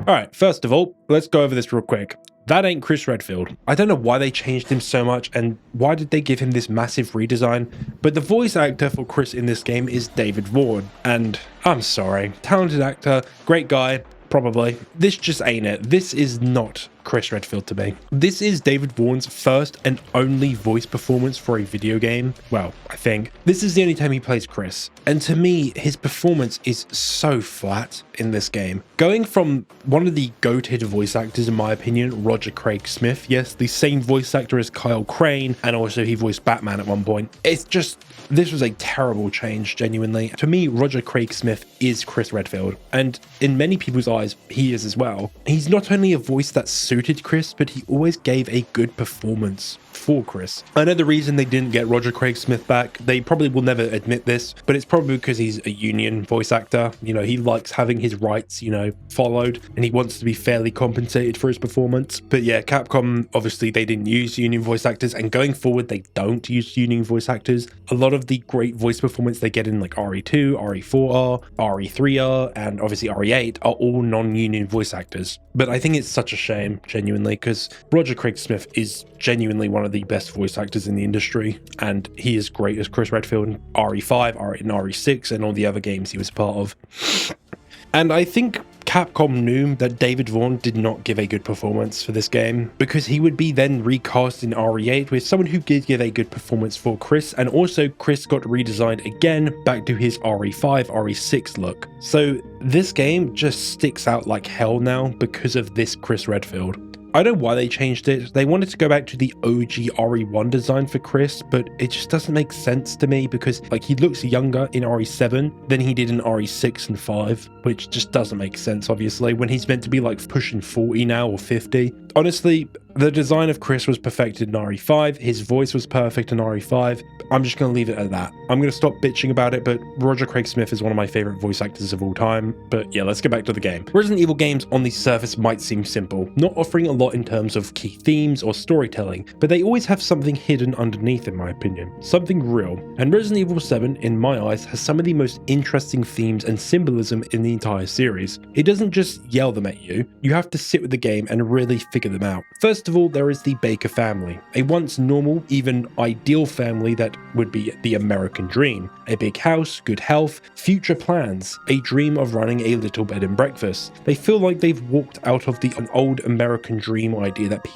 a lot of people used to have. But when you get to them, they've already been hollowed out. Their corruption by Evelyn isn't just this virus or like just these zombies that have been created. It's almost a domestic kind of horror, the kind that almost hits close to home. What happened to the Bakers is symbolic. It could be symbolic the way grief, trauma, addiction, or just years of things unspoken can rip a family apart from the inside. Evelyn didn't make them monsters from nothing. She pushed them and cracked them just the right way to reveal their ugliest side. Jack the father becomes this brutal, unstoppable figure, and you might think this could be out of nowhere and just an adaptation from the fungus, but Lucas in many of his notes tells us that Jack used to be a heavy-handed father in how he raised him, hitting him, shouting at him, etc, etc. Probably the kind of guy who thought discipline meant how hard he hit with a belt, not a conversation, and we see that version of Jack in the game, laughing at you, taunting you, chasing you. It feels like a version of a father that scared his children into submission to teach them something. This isn't saying that Jack was a bad person, but it could be the way that his kids viewed him at times. He was a guy that ran around the house, maybe chasing them to punish them for something they did. This is not necessarily what actually happened in their family, but how it felt. The fear, the humiliation, and the loss of safety that children might have felt in their own home. A domestic horror. Marguerite, meanwhile, is the opposite. If Jack is raw violence, Marguerite is about consumption. Her body becomes a nest for bugs, a hive that invades everything around her. It's not just gross though, it's symbolic in maternal sacrifice. A woman consumed by motherhood and by expectations, by guilt. She guilt trips Zoe multiple times in her notes. She lashes out like a mother who's bitter about the life she gave up. Another kind of horror that a lot of stories often explore. The idea that a mother hates her own children for what they are to her. They caused her to have to give up her own dreams, or they ruined her body, or she has to sit there and take care of them. Her transformation by Evelyn is all about turning something that was once nurturing into parasitic, and it's a tragic way of displaying that kind of horror. And then there's Lucas. He's smart, gifted, brilliant, he's very intelligent, but he becomes this sadistic showman. It's not just insanity, it's someone acting out, screaming for attention almost. He wants control that he doesn't have. His whole part of the game feels like he's saying, look at me now. A kid who never felt respected by his own family, by his sister, mother, father. And he's finally given his own way to control people in a twisted kind of power. And he's using it to basically become Jigsaw. And this is what made RE7 to me so powerful. It's not just, the gore of it all, the jump scares. It's the fear of what happens when the people you love change. When the home that you live in stops feeling safe. When trauma and resentment go unspoken for so long, they twist everyone into strangers. It's about domestic decay, and that's a kind of horror not many games or films really are brave enough to really touch. But the Bakers aren't villains. That's the gut punch of the story. They are victims. Replace the mold with drugs or a disease or even generational trauma, and the story still works. A family poisoned by something they didn't ask for. Something that eats away at their identity until they can't even remember who they used to be. Because that's a whole other horror. Losing control of yourself to something. Losing the ability to choose who you are, how you act, and being aware of what you're doing. And that's what Evelyn really took from them, their autonomy.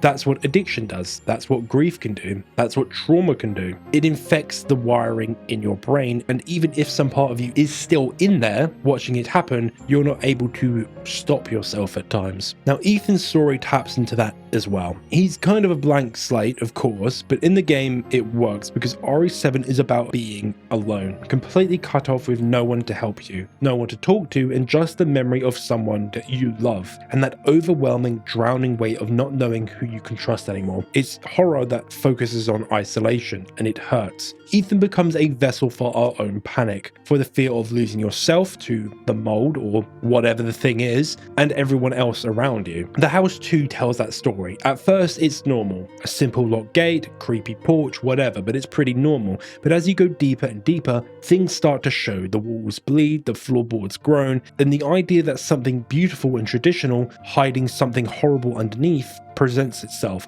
A once proud home now full of mold and secrets and screams. Like a family that never dealt with their problems properly, and now it's starting to crack through every floorboard. And of course, the key point in this game, Evelyn. She's the core of this game's story. She looks like a child, but she was built to manipulate, built to be loved, but never taught what love actually is. She embodies what generational trauma can be, how pain and control get passed down to someone else, how the hurt someone gives you turns into the hurt that you give others. She's not just evil because she wants to be, she's evil because she was made to be that way. No one ever gave her love or care, because all she ever was made to be was a weapon that controls people, like trauma does. All she ever wanted was something that no one ever gave her, love. But like all monsters, she was created due to a lack of this very thing. Hey, reminds me of a thing I want to make a video on one day. Monster. And maybe that's what scares me the most about RE7. Not the monsters or the mold or the gore, but the way it takes something human, love, family, home, and turns it inside out. The way the people closest to us can become the ones that we fear the most. The horror of watching someone you care about change before your very eyes and knowing you can't get them back. Because sometimes the scariest thing isn't dying, it's surviving and realizing the people you loved didn't make it out with you. Or worse, they're still there, but they're not them anymore, and you still have to keep going. Now RE7 doesn't end there, of course. Now we've already covered some of the DLC content, mainly the tapes, and while 2 of them are challenge modes and are fun side modes, like Jack's 55th birthday, which is honestly really fun, I'll be honest, and there's also the Ethan Must Die mode, which is kind of like a challenge run mode where you just sort of basically speed run the game, trying not to die, and it's really difficult. But what we're going to focus on are the 2 big story expansions of the game. So let us start with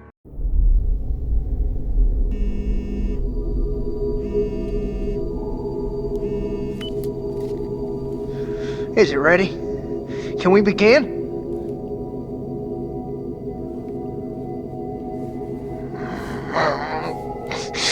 I can't help it, man. We've got work to do.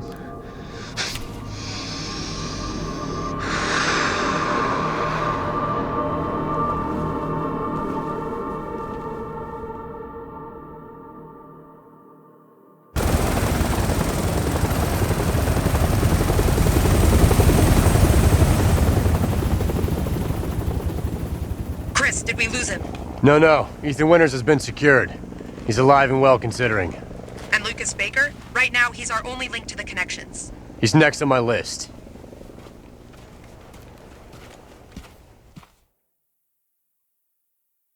I might actually tell the game story in chronological order.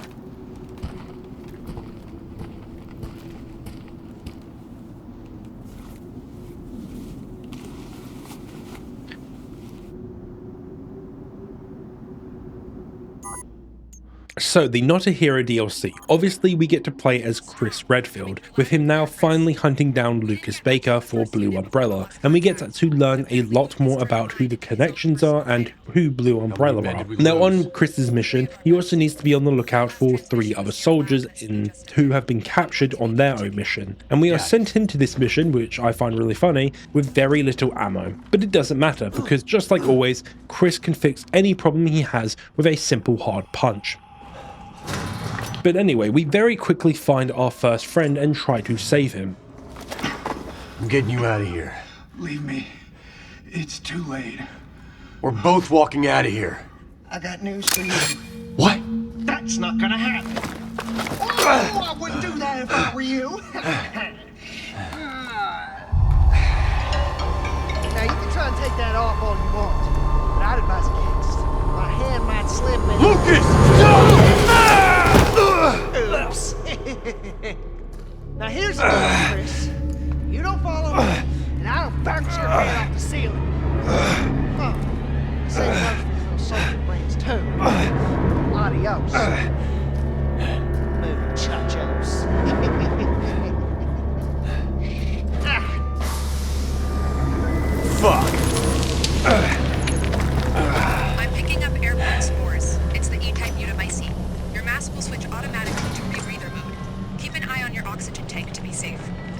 Well, seems Lucas has decided that he would like to play a little game with us. Well, with Chris specifically. With him attaching a bomb to Chris's wrist, we now have to play his game. Now moving through the tunnels to try find a way to survive and also capture Lucas. Now in our inventory we have some mission briefings and some information about what Blue Umbrella actually is. Now Blue Umbrella are a new revised Umbrella who are focused on fixing the past mistakes that Umbrella made, especially back in Raccoon City and the many places after that they fucked up. And Chris is still very unsure about working with this new Umbrella. Are you sure you just don't want to recruit him? Chris, we've been over this. Maybe the BSAA is convinced. If they weren't, I wouldn't be here. But working with Umbrella is going to take some getting used to on my part. I know it must be difficult, and to tell the truth, a lot of our members have been with us since even before we reincorporated as a PMC. About all that's left now is the name. Let's just focus on the mission, and maybe we can continue this conversation when you get back, okay? Sure, whatever. Well, anyway, past that and in this central area, we find a number of doors, which most of them need some sort of specific equipment in order to proceed further into the DLC. And at this point, only one will let you proceed, as we need to either get a higher quality filter to breathe the air in one of the rooms, or we need night vision goggles to walk through. Why didn't Umbrella give us this equipment that we need desperately? Well, who knows. But anyway, look at this, we found one of our friends again, and he doesn't look very comfortable there. So let's go find the keys to get him out. And of course, in this DLC, there are plenty of enemies to try prevent us from saving our friends. But Chris, just like always, shoots and punches them out of the way, and eventually he does retrieve the key. But a certain big boy does make an appearance, and in this DLC, we get a few new enemy types, mainly regenerator enemies, which cannot be killed by just shooting them, and they act as these stalker type enemies for the DLC. And while I think they are very cool enemy designs and honestly would have been great for the base game, unfortunately they really don't leave much of an impact in this DLC. They are very easily avoided, and Chris has so much kit to use that he can stun them very easily. But with the key retrieved, let's go save our first friends, shall we? Everything's all right now. That's just what he wants you to think. I'm just the bait, and you fell for it. What? Oh, shit! Take the filter. I'm a rest. Hurry. But you'll die. I'm dead anyway.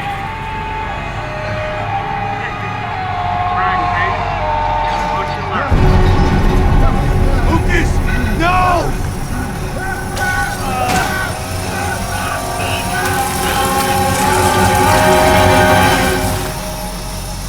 Ah, what a shame. The barb took a bit too much of the top of the guy's head. But anyway, with the guy's head on the floor, we can now retrieve the upgraded filter from his mask, allowing us to enter a new area with a higher level of contamination. So we entered that door from earlier, allowing us to explore an entirely new area, which has another new enemy type, another type of regenerator, a slightly skinnier, lankier guy. But the way you avoid him is just run away from him, and then you double back into the room and you can just walk past him. Reaching a much deeper part of the caves, we can find the night vision goggles as well as ramrod rounds.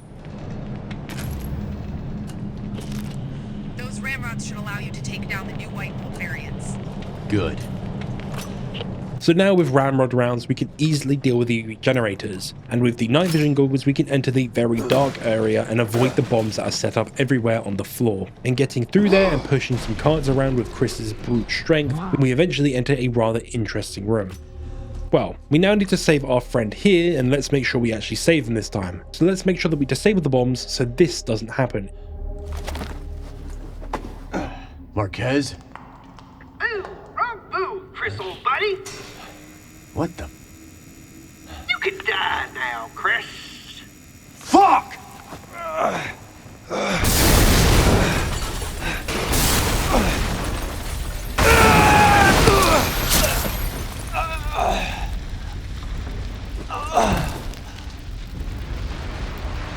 But anyway, let's actually save the soldier properly.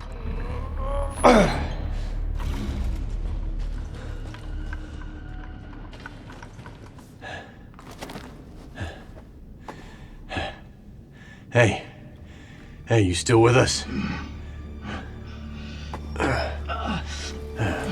Yeah, it's you. Thanks. I was beginning to think we'd been left behind.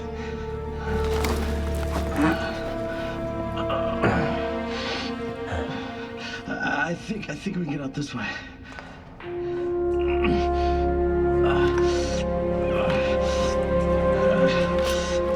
Luke is a fucking psycho. Not sure what's worse, him or those things. We gotta get out of here.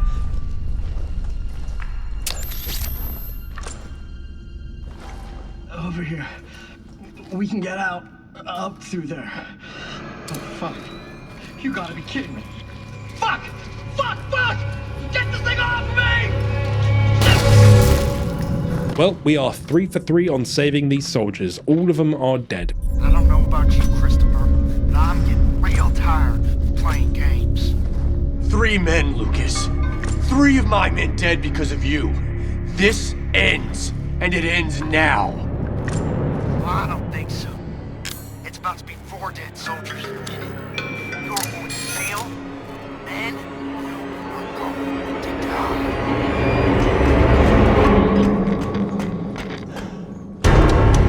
Okay, we got a situation here. With Chris Fakefield's wrists threatening to disconnect from his body, he has about 10 minutes to find a way to disable the bomb. So with 10 minutes on the clock, we start to dart our way through the caves, and our handler tells us our objective: some liquid nitrogen to freeze the bomb so it doesn't blow up. So we bolt all the way through the caves, shooting anything that moves and punching them if they don't stay down, and eventually we reach the liquid nitrogen, with Chris dunking his wrist into it.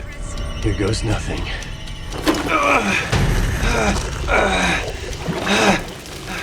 I did it.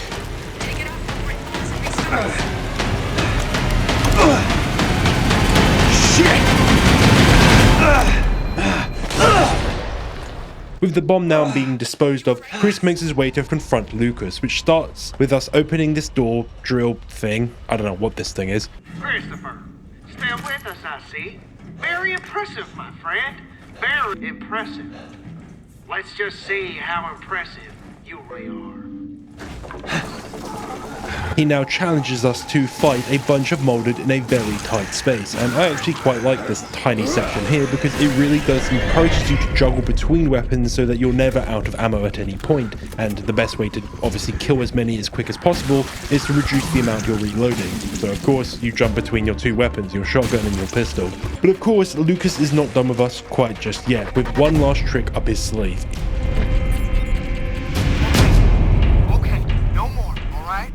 I don't have anything left.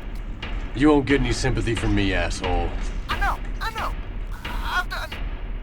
I've done terrible things. Horrible things. I killed your man. I tortured them. And I enjoyed every second, soldier boy. Just like I'm going to enjoy watching you burn. Countdown to detonation. Hear that? With Lucas setting the entire room on fire, Chris opens up a vent and jumps down it, which now allows us to slip past Lucas and tricking Lucas into thinking Chris finally did die. But Chris infiltrates his lab, and here we can find Lucas has been doing some work for the Connections, and he has been the research leader in the development of new bioweapons, as well as seemingly the study of Evelyn, with him being cured of her control with the Connections' help, but he is still infected by the mold. But that means that his almost insanity and craziness is all him. If you want to know, the Connections basically infiltrated the Baker's family, cured Lucas, and convinced him to keep it on the lowdown so they could obviously make more weapons from Evelyn. And there's a section in this lab as well where the air becomes too contaminated, but it's not too hard to find more air. You just find these canisters and refill it. But we can find some notes that state how the many researchers that were brought in from the Connections hated that Lucas was involved with the project, and most of all that he was leading the project. Probably because of, you know, elitism and classism, I don't know, whatever it is. But eventually we do find Lucas, and Chris tries to capture him, but of course Lucas does escape and we give chase, eventually reaching the final room. How the hell are you still alive? You should be dead. We got your emails. We know you're funneling info to someone. That's none of your goddamn business, Chris. A lot of people out there want to know about our little AV. A lot of people. Your friends, the Connections, know about this? They don't strike me as the forgiving type. That's my business. You let me worry about that. You're about to have your hands full.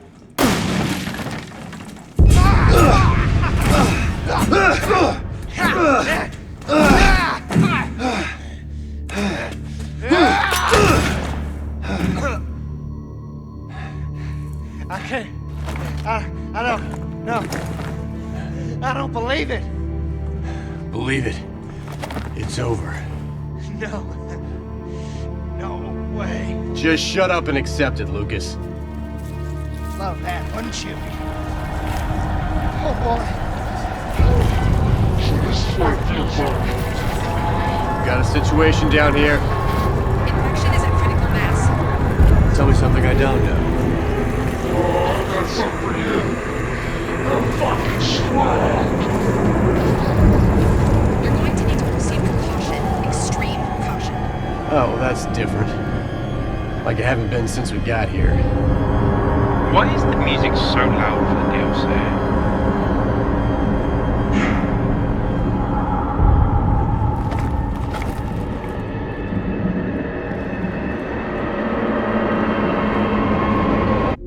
And now we enter the final boss fight for this DLC, and honestly, yeah, it's pretty good. But I don't know, some people state this is the best boss battle in all of Resident Evil, and no, it definitely is not. It's a bit simple for me, and there's not a lot of real cool puzzles to actually engage with this boss fight. It's just a lot of kiting Lucas around the stage and shooting him until he eventually falls and dies. But there is this part where the air becomes contaminated, but it's not hard to refill the air. You just run over and grab the air and then continue fighting. Of course, Lucas. Maybe the most disturbing baker of them all, because his horror doesn't come from Evelyn herself, it comes from within him. Lucas is pure Saw-style sadism. His traps, his puzzle, his twisted little games. They're right out of Jigsaw's playbook. But where Jigsaw claimed to test people, Lucas just enjoys watching them squirm and suffer. He isn't trying to teach lessons, he's laughing at you, making a joke out of you as you die. And the more you learn about him, the clearer it becomes that Lucas was not broken after Evelyn's control. He was broken long before it. Long before the mold ever even touched him. As a boy, he killed another boy by starving him to death, and he didn't see a problem with it. Not out of a fit of anger, but because he just wanted to, as a game. Because it amused him. Evelyn didn't create his ideas of games and control. She didn't even have to corrupt him. She just gave him a playground where he could finally let it out. And what makes Lucas even more uncomfortable to me is his cruelty is entangled with his obsession. His relationship with Zoe is laced with hints of incestuous fantasies, a twisted desire for control over the one family member who still tried to hold on to her humanity. Lucas isn't cruel for fun. He turns love, family, and intimacy into weapons. He corrupts every bond he touches. Unlike Marguerite or Jack, there is no tragedy in his story. No glimpse of a good person buried underneath him. He is entirely cruelty, plain and simple. A reminder that sometimes horror doesn't need monsters or mold to explain it. Sometimes it's just the person themselves, rotting them from the inside out. Sometimes a person in your family can be a monster even when you don't realize it. But eventually Lucas will die and it completes our mission.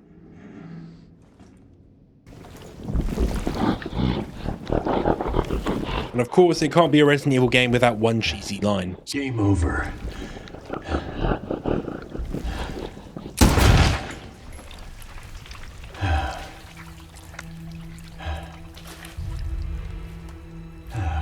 Finally.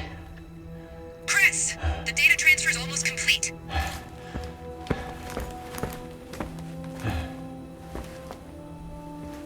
How do I stop it? You need to find a way to shut down the server. There may be some transformer relays you can... Okay, that worked. Gonna be some pissed computer techs up here, but... Crimea River. What's the sit rep? The facility is clear. Even the newer breeds have been neutralized.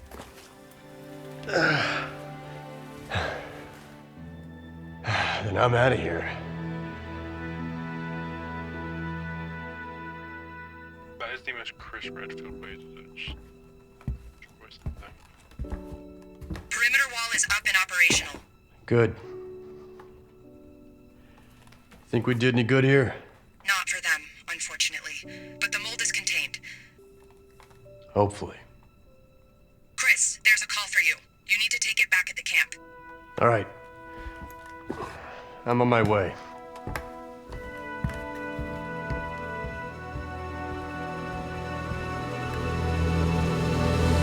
So Not a Hero, what do I think of it? It's alright. I really don't think that Not a Hero is the best part of Resident Evil 7 like some people say. To me, it just doesn't really have a lot here. It doesn't have the best boss fight in the game. I mean, the first fight with Jack is kind of iconic to me. I don't know why, but I feel like Not a Hero is completely out of place in Resident Evil 7. To me, Resident Evil 7 should have only been in the perspective of new characters, be it the Bakers, Mia, Ethan, or Clancy. Having us play as Chris again makes the entire game a whole lot less scary and the actual threat in the game a whole lot less scary. We know what Chris is capable of in all of his boulder punching ass, so being able to actually play as him makes the Molded less scary and makes Lucas less scary as well. But also the entire section we play as Chris through, it just isn't scary. Resident Evil 7's biggest strength was its horror and focus on horror, and Not a Hero having almost no focus on horror just makes it feel completely disconnected. So to me, it falls flat. It's okay, if you like Resident Evil, you'll like this like me, but to me, I don't like it that it's a part of Resident Evil 7. And of course, in Resident Evil 8, Chris gets another section of that game, which to many is the weakest part of Resident Evil 8 as well. I think it says a lot that when even the producers and the creators at Capcom say that they can't make a good horror Resident Evil game with the main protagonists that we've always been playing as, says a lot. Unfortunately, Leon, Chris, and Jill, you can't use them when you want to focus on horror and make the game scary because it doesn't make sense. These characters have already faced some of the worst things possible, so them being scared of things all of a sudden just makes no sense. But I will say this, I do hope Leon does appear in RE9 because it does take place back in Raccoon City, and I do think he has some cool story arcs that he could go through in that game. I really hope we play as him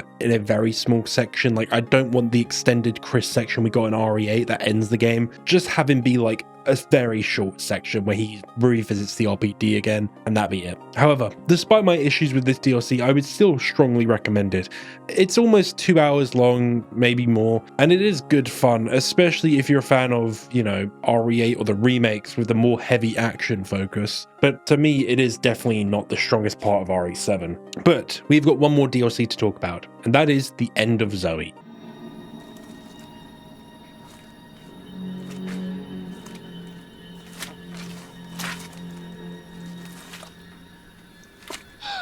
No! Evie! Please!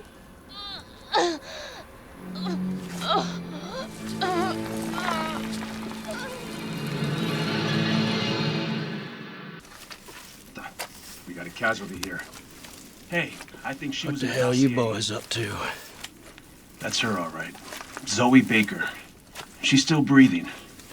Call it into HQ. Did you say Zoe? Sir, do you live here? What the hell's wrong with her? We're here to help. So everything... What in God's name have you done? Sir. Whoa! Stop! Stop! Oh my goodness. Zoe. What the hell do they do to you?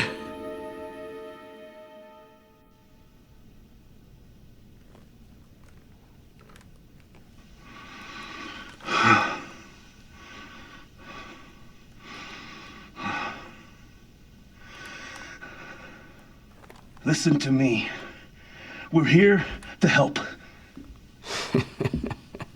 No, I don't believe you, boy.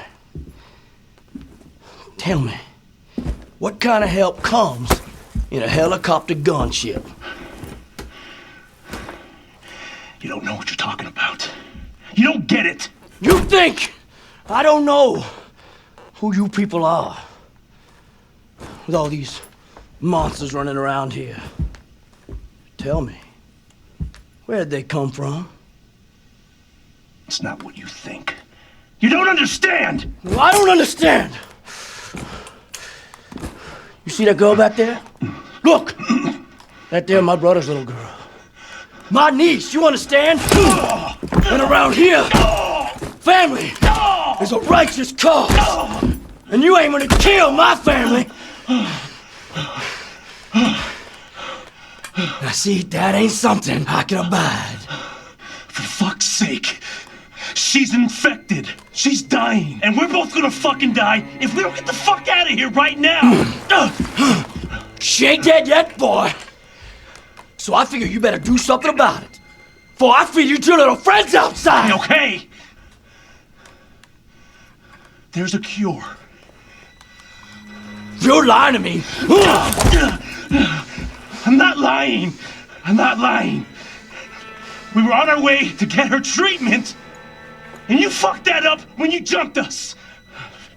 They're probably still waiting for us right now. Where?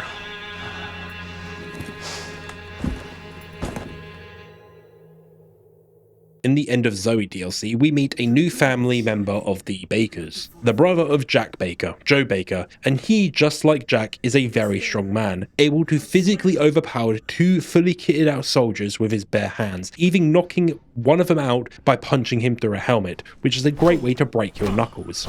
And this entire DLC has Joe here trying to find a cure for poor Zoe. So Joe Baker, just like Jack Baker, is a very powerful man, and is a reflection of what Jack might have been before he had kids and when he was softened up a bit by him. And Joe, I think, was a boxer at some point, with our main weapon being throughout the DLC our own 2 pair of hands and some basic boxing combos. And yes, we just punch everything to death in this DLC. Anyway, with the soldier telling us where to go to find a cure, we quickly start making our way over there, and we find a rather dead, rotted man. What the?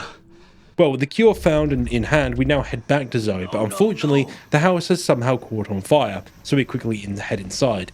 Zoe!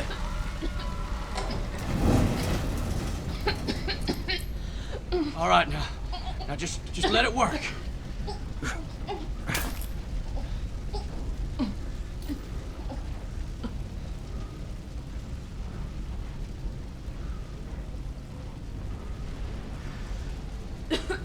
God damn it!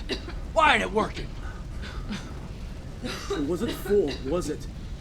It won't be enough. She needs a full dose to heal completely. There's more at our base. Just untie me, and I'll take you there. Please! What base? Well, it seems a very angry Swamp Thing has other plans for that soldier.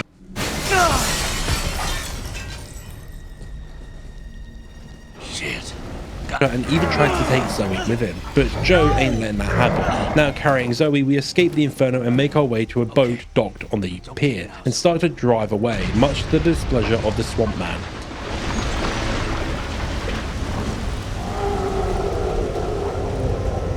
Escaping the area, we find the very base Mr. Soldier Boy was talking about. Picking up Zoe, we place her down somewhere safe, allowing us to Metal Gear our way through the base to find a full cure for her. Now, a slight problem with this area and this entire DLC going forward, it's really fucking dark. Even on my recommended brightness settings, which, you know, this should be fine and I should be able to see what I'm doing, I couldn't see anything. I had to jack the brightness up at some points to almost max brightness just to see what I was doing and actually maneuver the areas. And this is a problem that this DLC specifically has. It's just too dark. I can't see anything! I'm upping the fucking brightness a bit. I genuinely cannot see a thing. I understand wanting it to be dark for that horror aspect, but when it's too dark that you can't even see what you're doing, it kind of sort of annoys me a bit. Obviously the footage you're watching will have the brightness raised for your viewing pleasure, but for me, the game was a lot darker.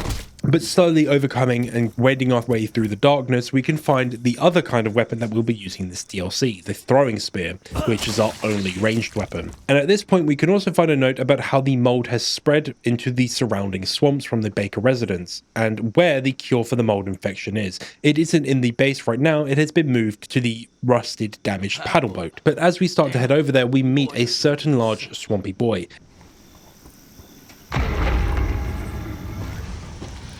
You best stay back now. And we get into a one-on-one boxing fight with him, and we scrap him until he drops to the floor, allowing us to escape. Anyway, let's move on. What? Oh, come on. With the Swamp Man not dying, we quickly escape from him, running into a new part of the swamp, with a hell of a lot of gators. And the gators in this game, I'll be honest, are kind of annoying. With how dark the game is, combined with how hard it is to spot them in the water, and then actually, to hit them, we need spears, and you only get a limited amount of spears, and guess what? If you get grabbed by them, you die instantly.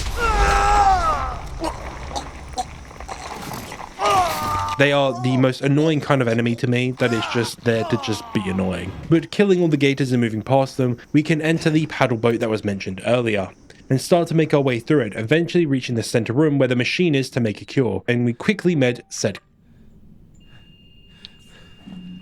What? Oh, come on!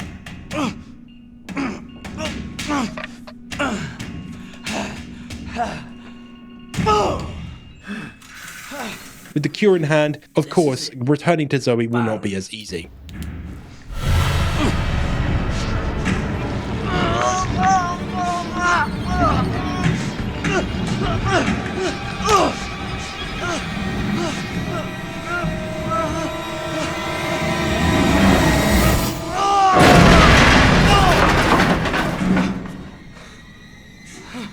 So we enter the ring again with the Swamp Man, the next rematch for our title ship belt, and the Swamp Man has some rather unsavory tactics.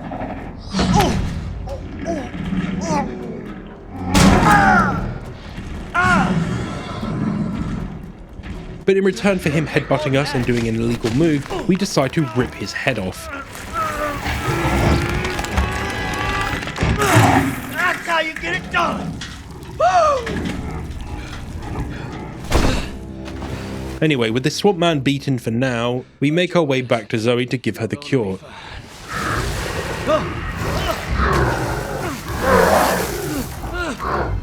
No! Zoe! With Zoe being taken off by the big scary swampy boy, Joe sets out to search for her and find the swamp creature, and somehow, even though we're right behind him, the thing just disappears into thin air. Anyway, a cut later and some time passes, and Joe's still on the boat. We just see how far the mold has spread throughout the swamps and how almost uncontrollable it is. And docking at a dock, we head through the swamp with even more alligators, and this was the worst part of the game for me because of how dark it was. And honestly, not a lot really happens here, it is just all gameplay, punching molded and killing gators. So let's just continue onwards, eventually reaching a graveyard, which would be normally a pretty creepy area in any game, but we are like Prime Mike Tyson and just punch everything in our path, including the fat boys. And clearing the area, we eventually come across a church, and entering it, we finally find Zoe again.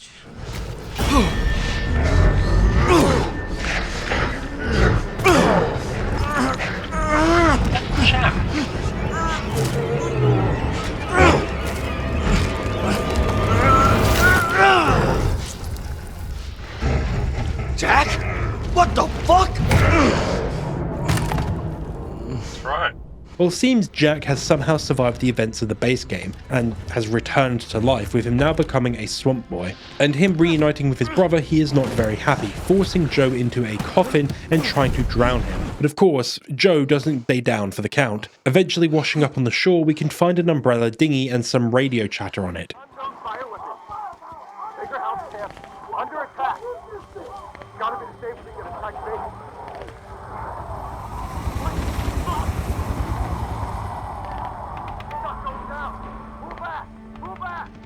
There you are, you son of a bitch. With Joe learning where Jack has gone, he makes his way there and we find a much needed upgrade against the immortal Jack. A gauntlet which allows us to charge up a punch and one bang normal enemies with a single punch. With this equipped, we return to the Baker residence and we can see how much further it has been decayed, and Umbrella has set up around it to try contain the infection.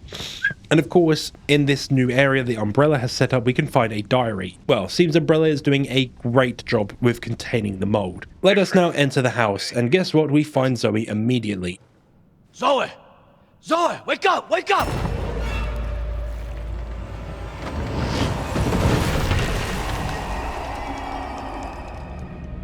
And now we enter our one-on-one with Jack again. Two brothers fighting in the entrance of one of their homes, which I'm sure the pair of them have nostalgic memories of doing this very thing where they used to grow up. But eventually, of course, if you punch Jack enough times, Joe will knock him out with one single punch.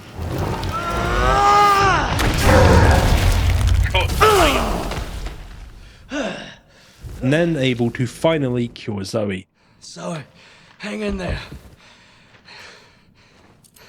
You're gonna be all right now. Zoe? Zoe! Wake up, Zoe! Joe, what happened to her? Are you okay? I'm fine, don't you worry about me. It's all over now. Go, go, go, go! Don't move! Get your hands up! Get down! Weapons down! Weapons down! It's all right. You must be Zoe Baker. Who the hell's asking? Chris Redfield. Been looking all over for you. We're here to help.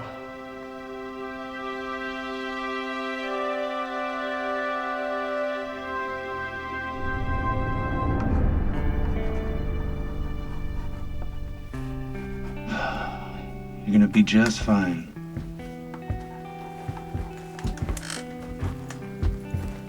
I was trapped with those monsters for 3 years. All of them trying to kill me. I can't believe it's finally over. You gotta know. Deep down somewhere, they were still your family. And they loved you. Especially your daddy. Even in his final days.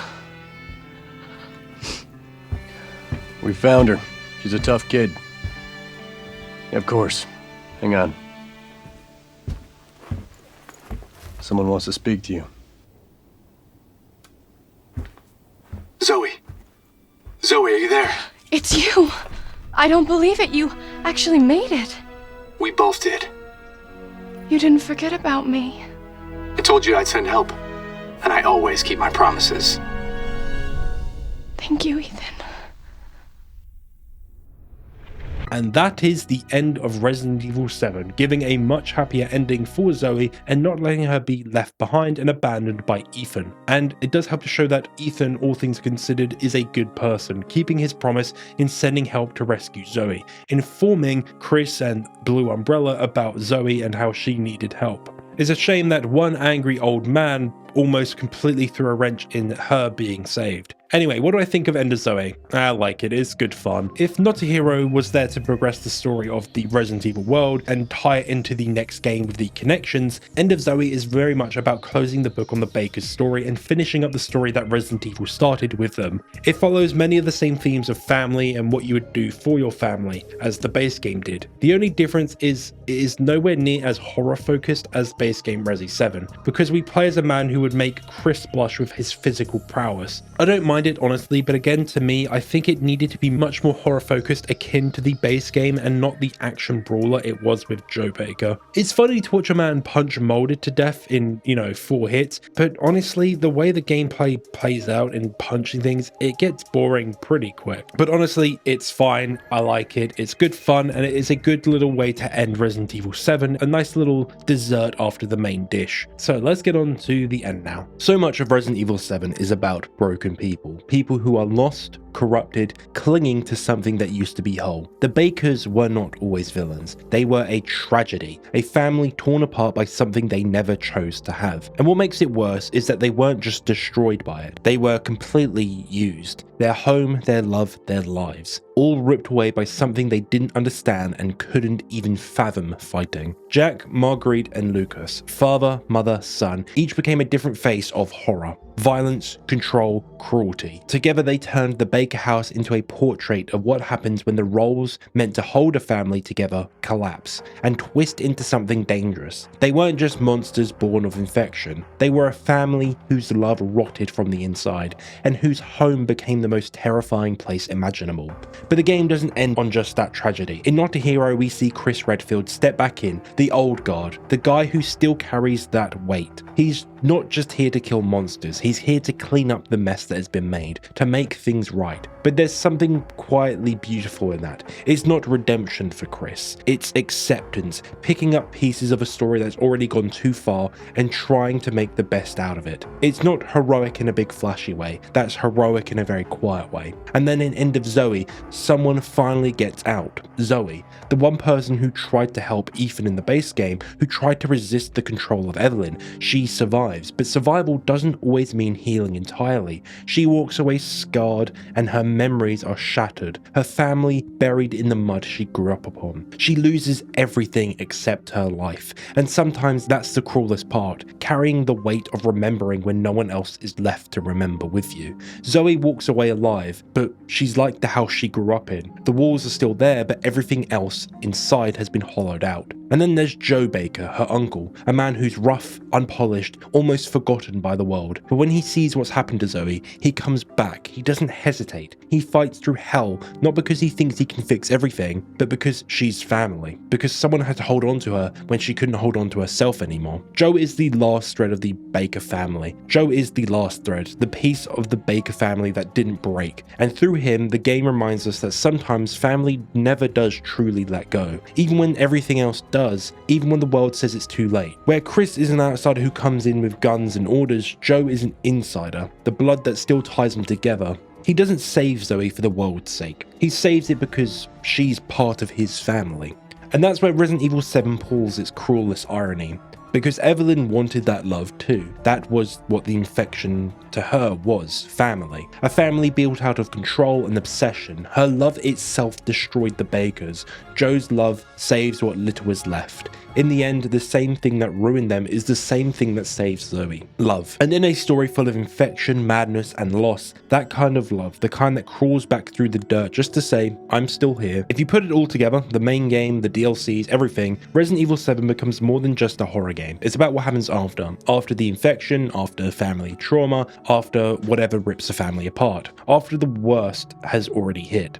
Yeah, it's about mold and monsters and creepy houses, but at its core, it's about people, about how families fall apart and how sometimes they can still find a way to hold on. Not perfectly, not fully, and not completely, but just enough to still be called a family. It's about what we lose and what we still cling to when everything else is gone. And maybe that is the scariest thing about Resident Evil 7. It isn't the monsters at all. Maybe it's the love that lingers after everything's broken. The love that makes you remember who someone used to be. The thing that hurts the most, and somehow that thing keeps you going. The horror isn't just what's behind the door, it's what used to be there, the people who used to laugh behind it, the quiet dinners, the warm voices, the simple moments, now just memories twisted into nightmares. That's real loss. Not the blood, not the mold, not the monsters, but the realization that those days are gone, that that version of someone you love doesn't exist anymore. The home isn't a home anymore. And that kind of horror, it doesn't fade when the credits roll, it lingers in your mind, playing on you thinking, what if that happens to me? The monsters might go away when you stop playing, but the memories don't. They stay and they linger. And maybe that's the scariest part of it all. Not the nightmares that happened, but that you'll never stop remembering what it took from you, what life took from you, when all you can think about is what you've lost and what you wish you could get back. Almost like it's an allegory for what grief does to us all.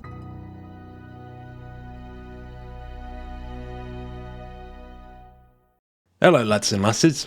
Thanks for watching, and man, I am sorry this video took me way longer than I thought to actually make it. I can't keep making these 3-hour long videos. Anyway, I hope it was at least enjoyable, and let's quickly just talk future plans. So I did say I wanted to do Counter-Strike next, but I'm actually going to save that for 20k sub special. So I'll be doing Condemned next. I've played a little bit of it and I'm enjoying it. So obviously I need to finish playing that, and then hopefully that won't take me anywhere near as long to make as this video did. Now the main reason it's taking me so long to make this video is 3 reasons. Reason 1, my real life job. Reason 2, getting back into CS. I've been grinding it quite a bit, playing a lot of Premiere, getting back into the flow of it and sort of reteaching the game to myself. And C, the Battlefield 6 beta.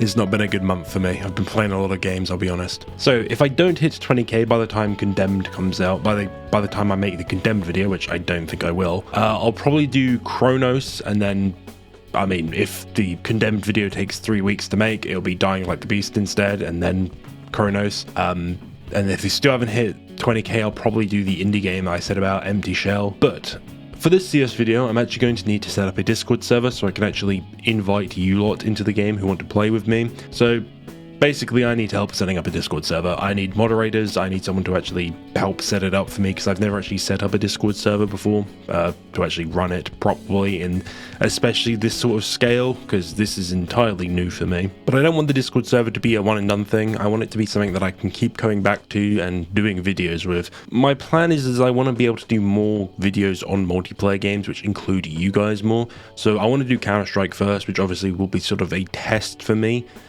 Not only will it be a very personal video, but it'll also be a test for this sort of new style of video I want to make. But then in the future, I might do a Battlefield 6 video, and, you know, when more multiplayer games come out in the future that I'm interested in, I might do more and more of them. So something like Den of Wolves, many of you maybe potentially really old viewers might know that I am a big fan of Payday. Den of Wolves is a game I've been waiting for years now, and I would love to play that with, you know, randoms, but also I wouldn't mind making a Left 4 Dead video one day, be it doing just the campaigns through, but or also doing some PvP with you lot. So hopefully, if it does go well and the Discord server doesn't devolve into absolute chaos, we can actually spawn some fun content out of it and actually make a nice community around it. But I'm going to leave it at that, so if anyone out there has any experience running servers, being a moderator, and if you're trustworthy, hopefully, either email me or comment, and I'll probably find the comments, because man, I need to get this set up well. I'll be honest. Anyway, let's get on to the member shoutouts now. So shout out to all company members, including Chelsea and Tyler, Marty Morris, Not Saber, Game Scavenger, Artman XP, Rat, Darren76, It's Bert, Carter Phillips, Kurego, Julian Szynski, Juniper LP, and Zarolino. Thank you everyone for your support, it genuinely means the world, I mean that. And that is entirely enough waffling from me. I'm sure you guys are getting sick of my voice by now. See you around, Crocodile.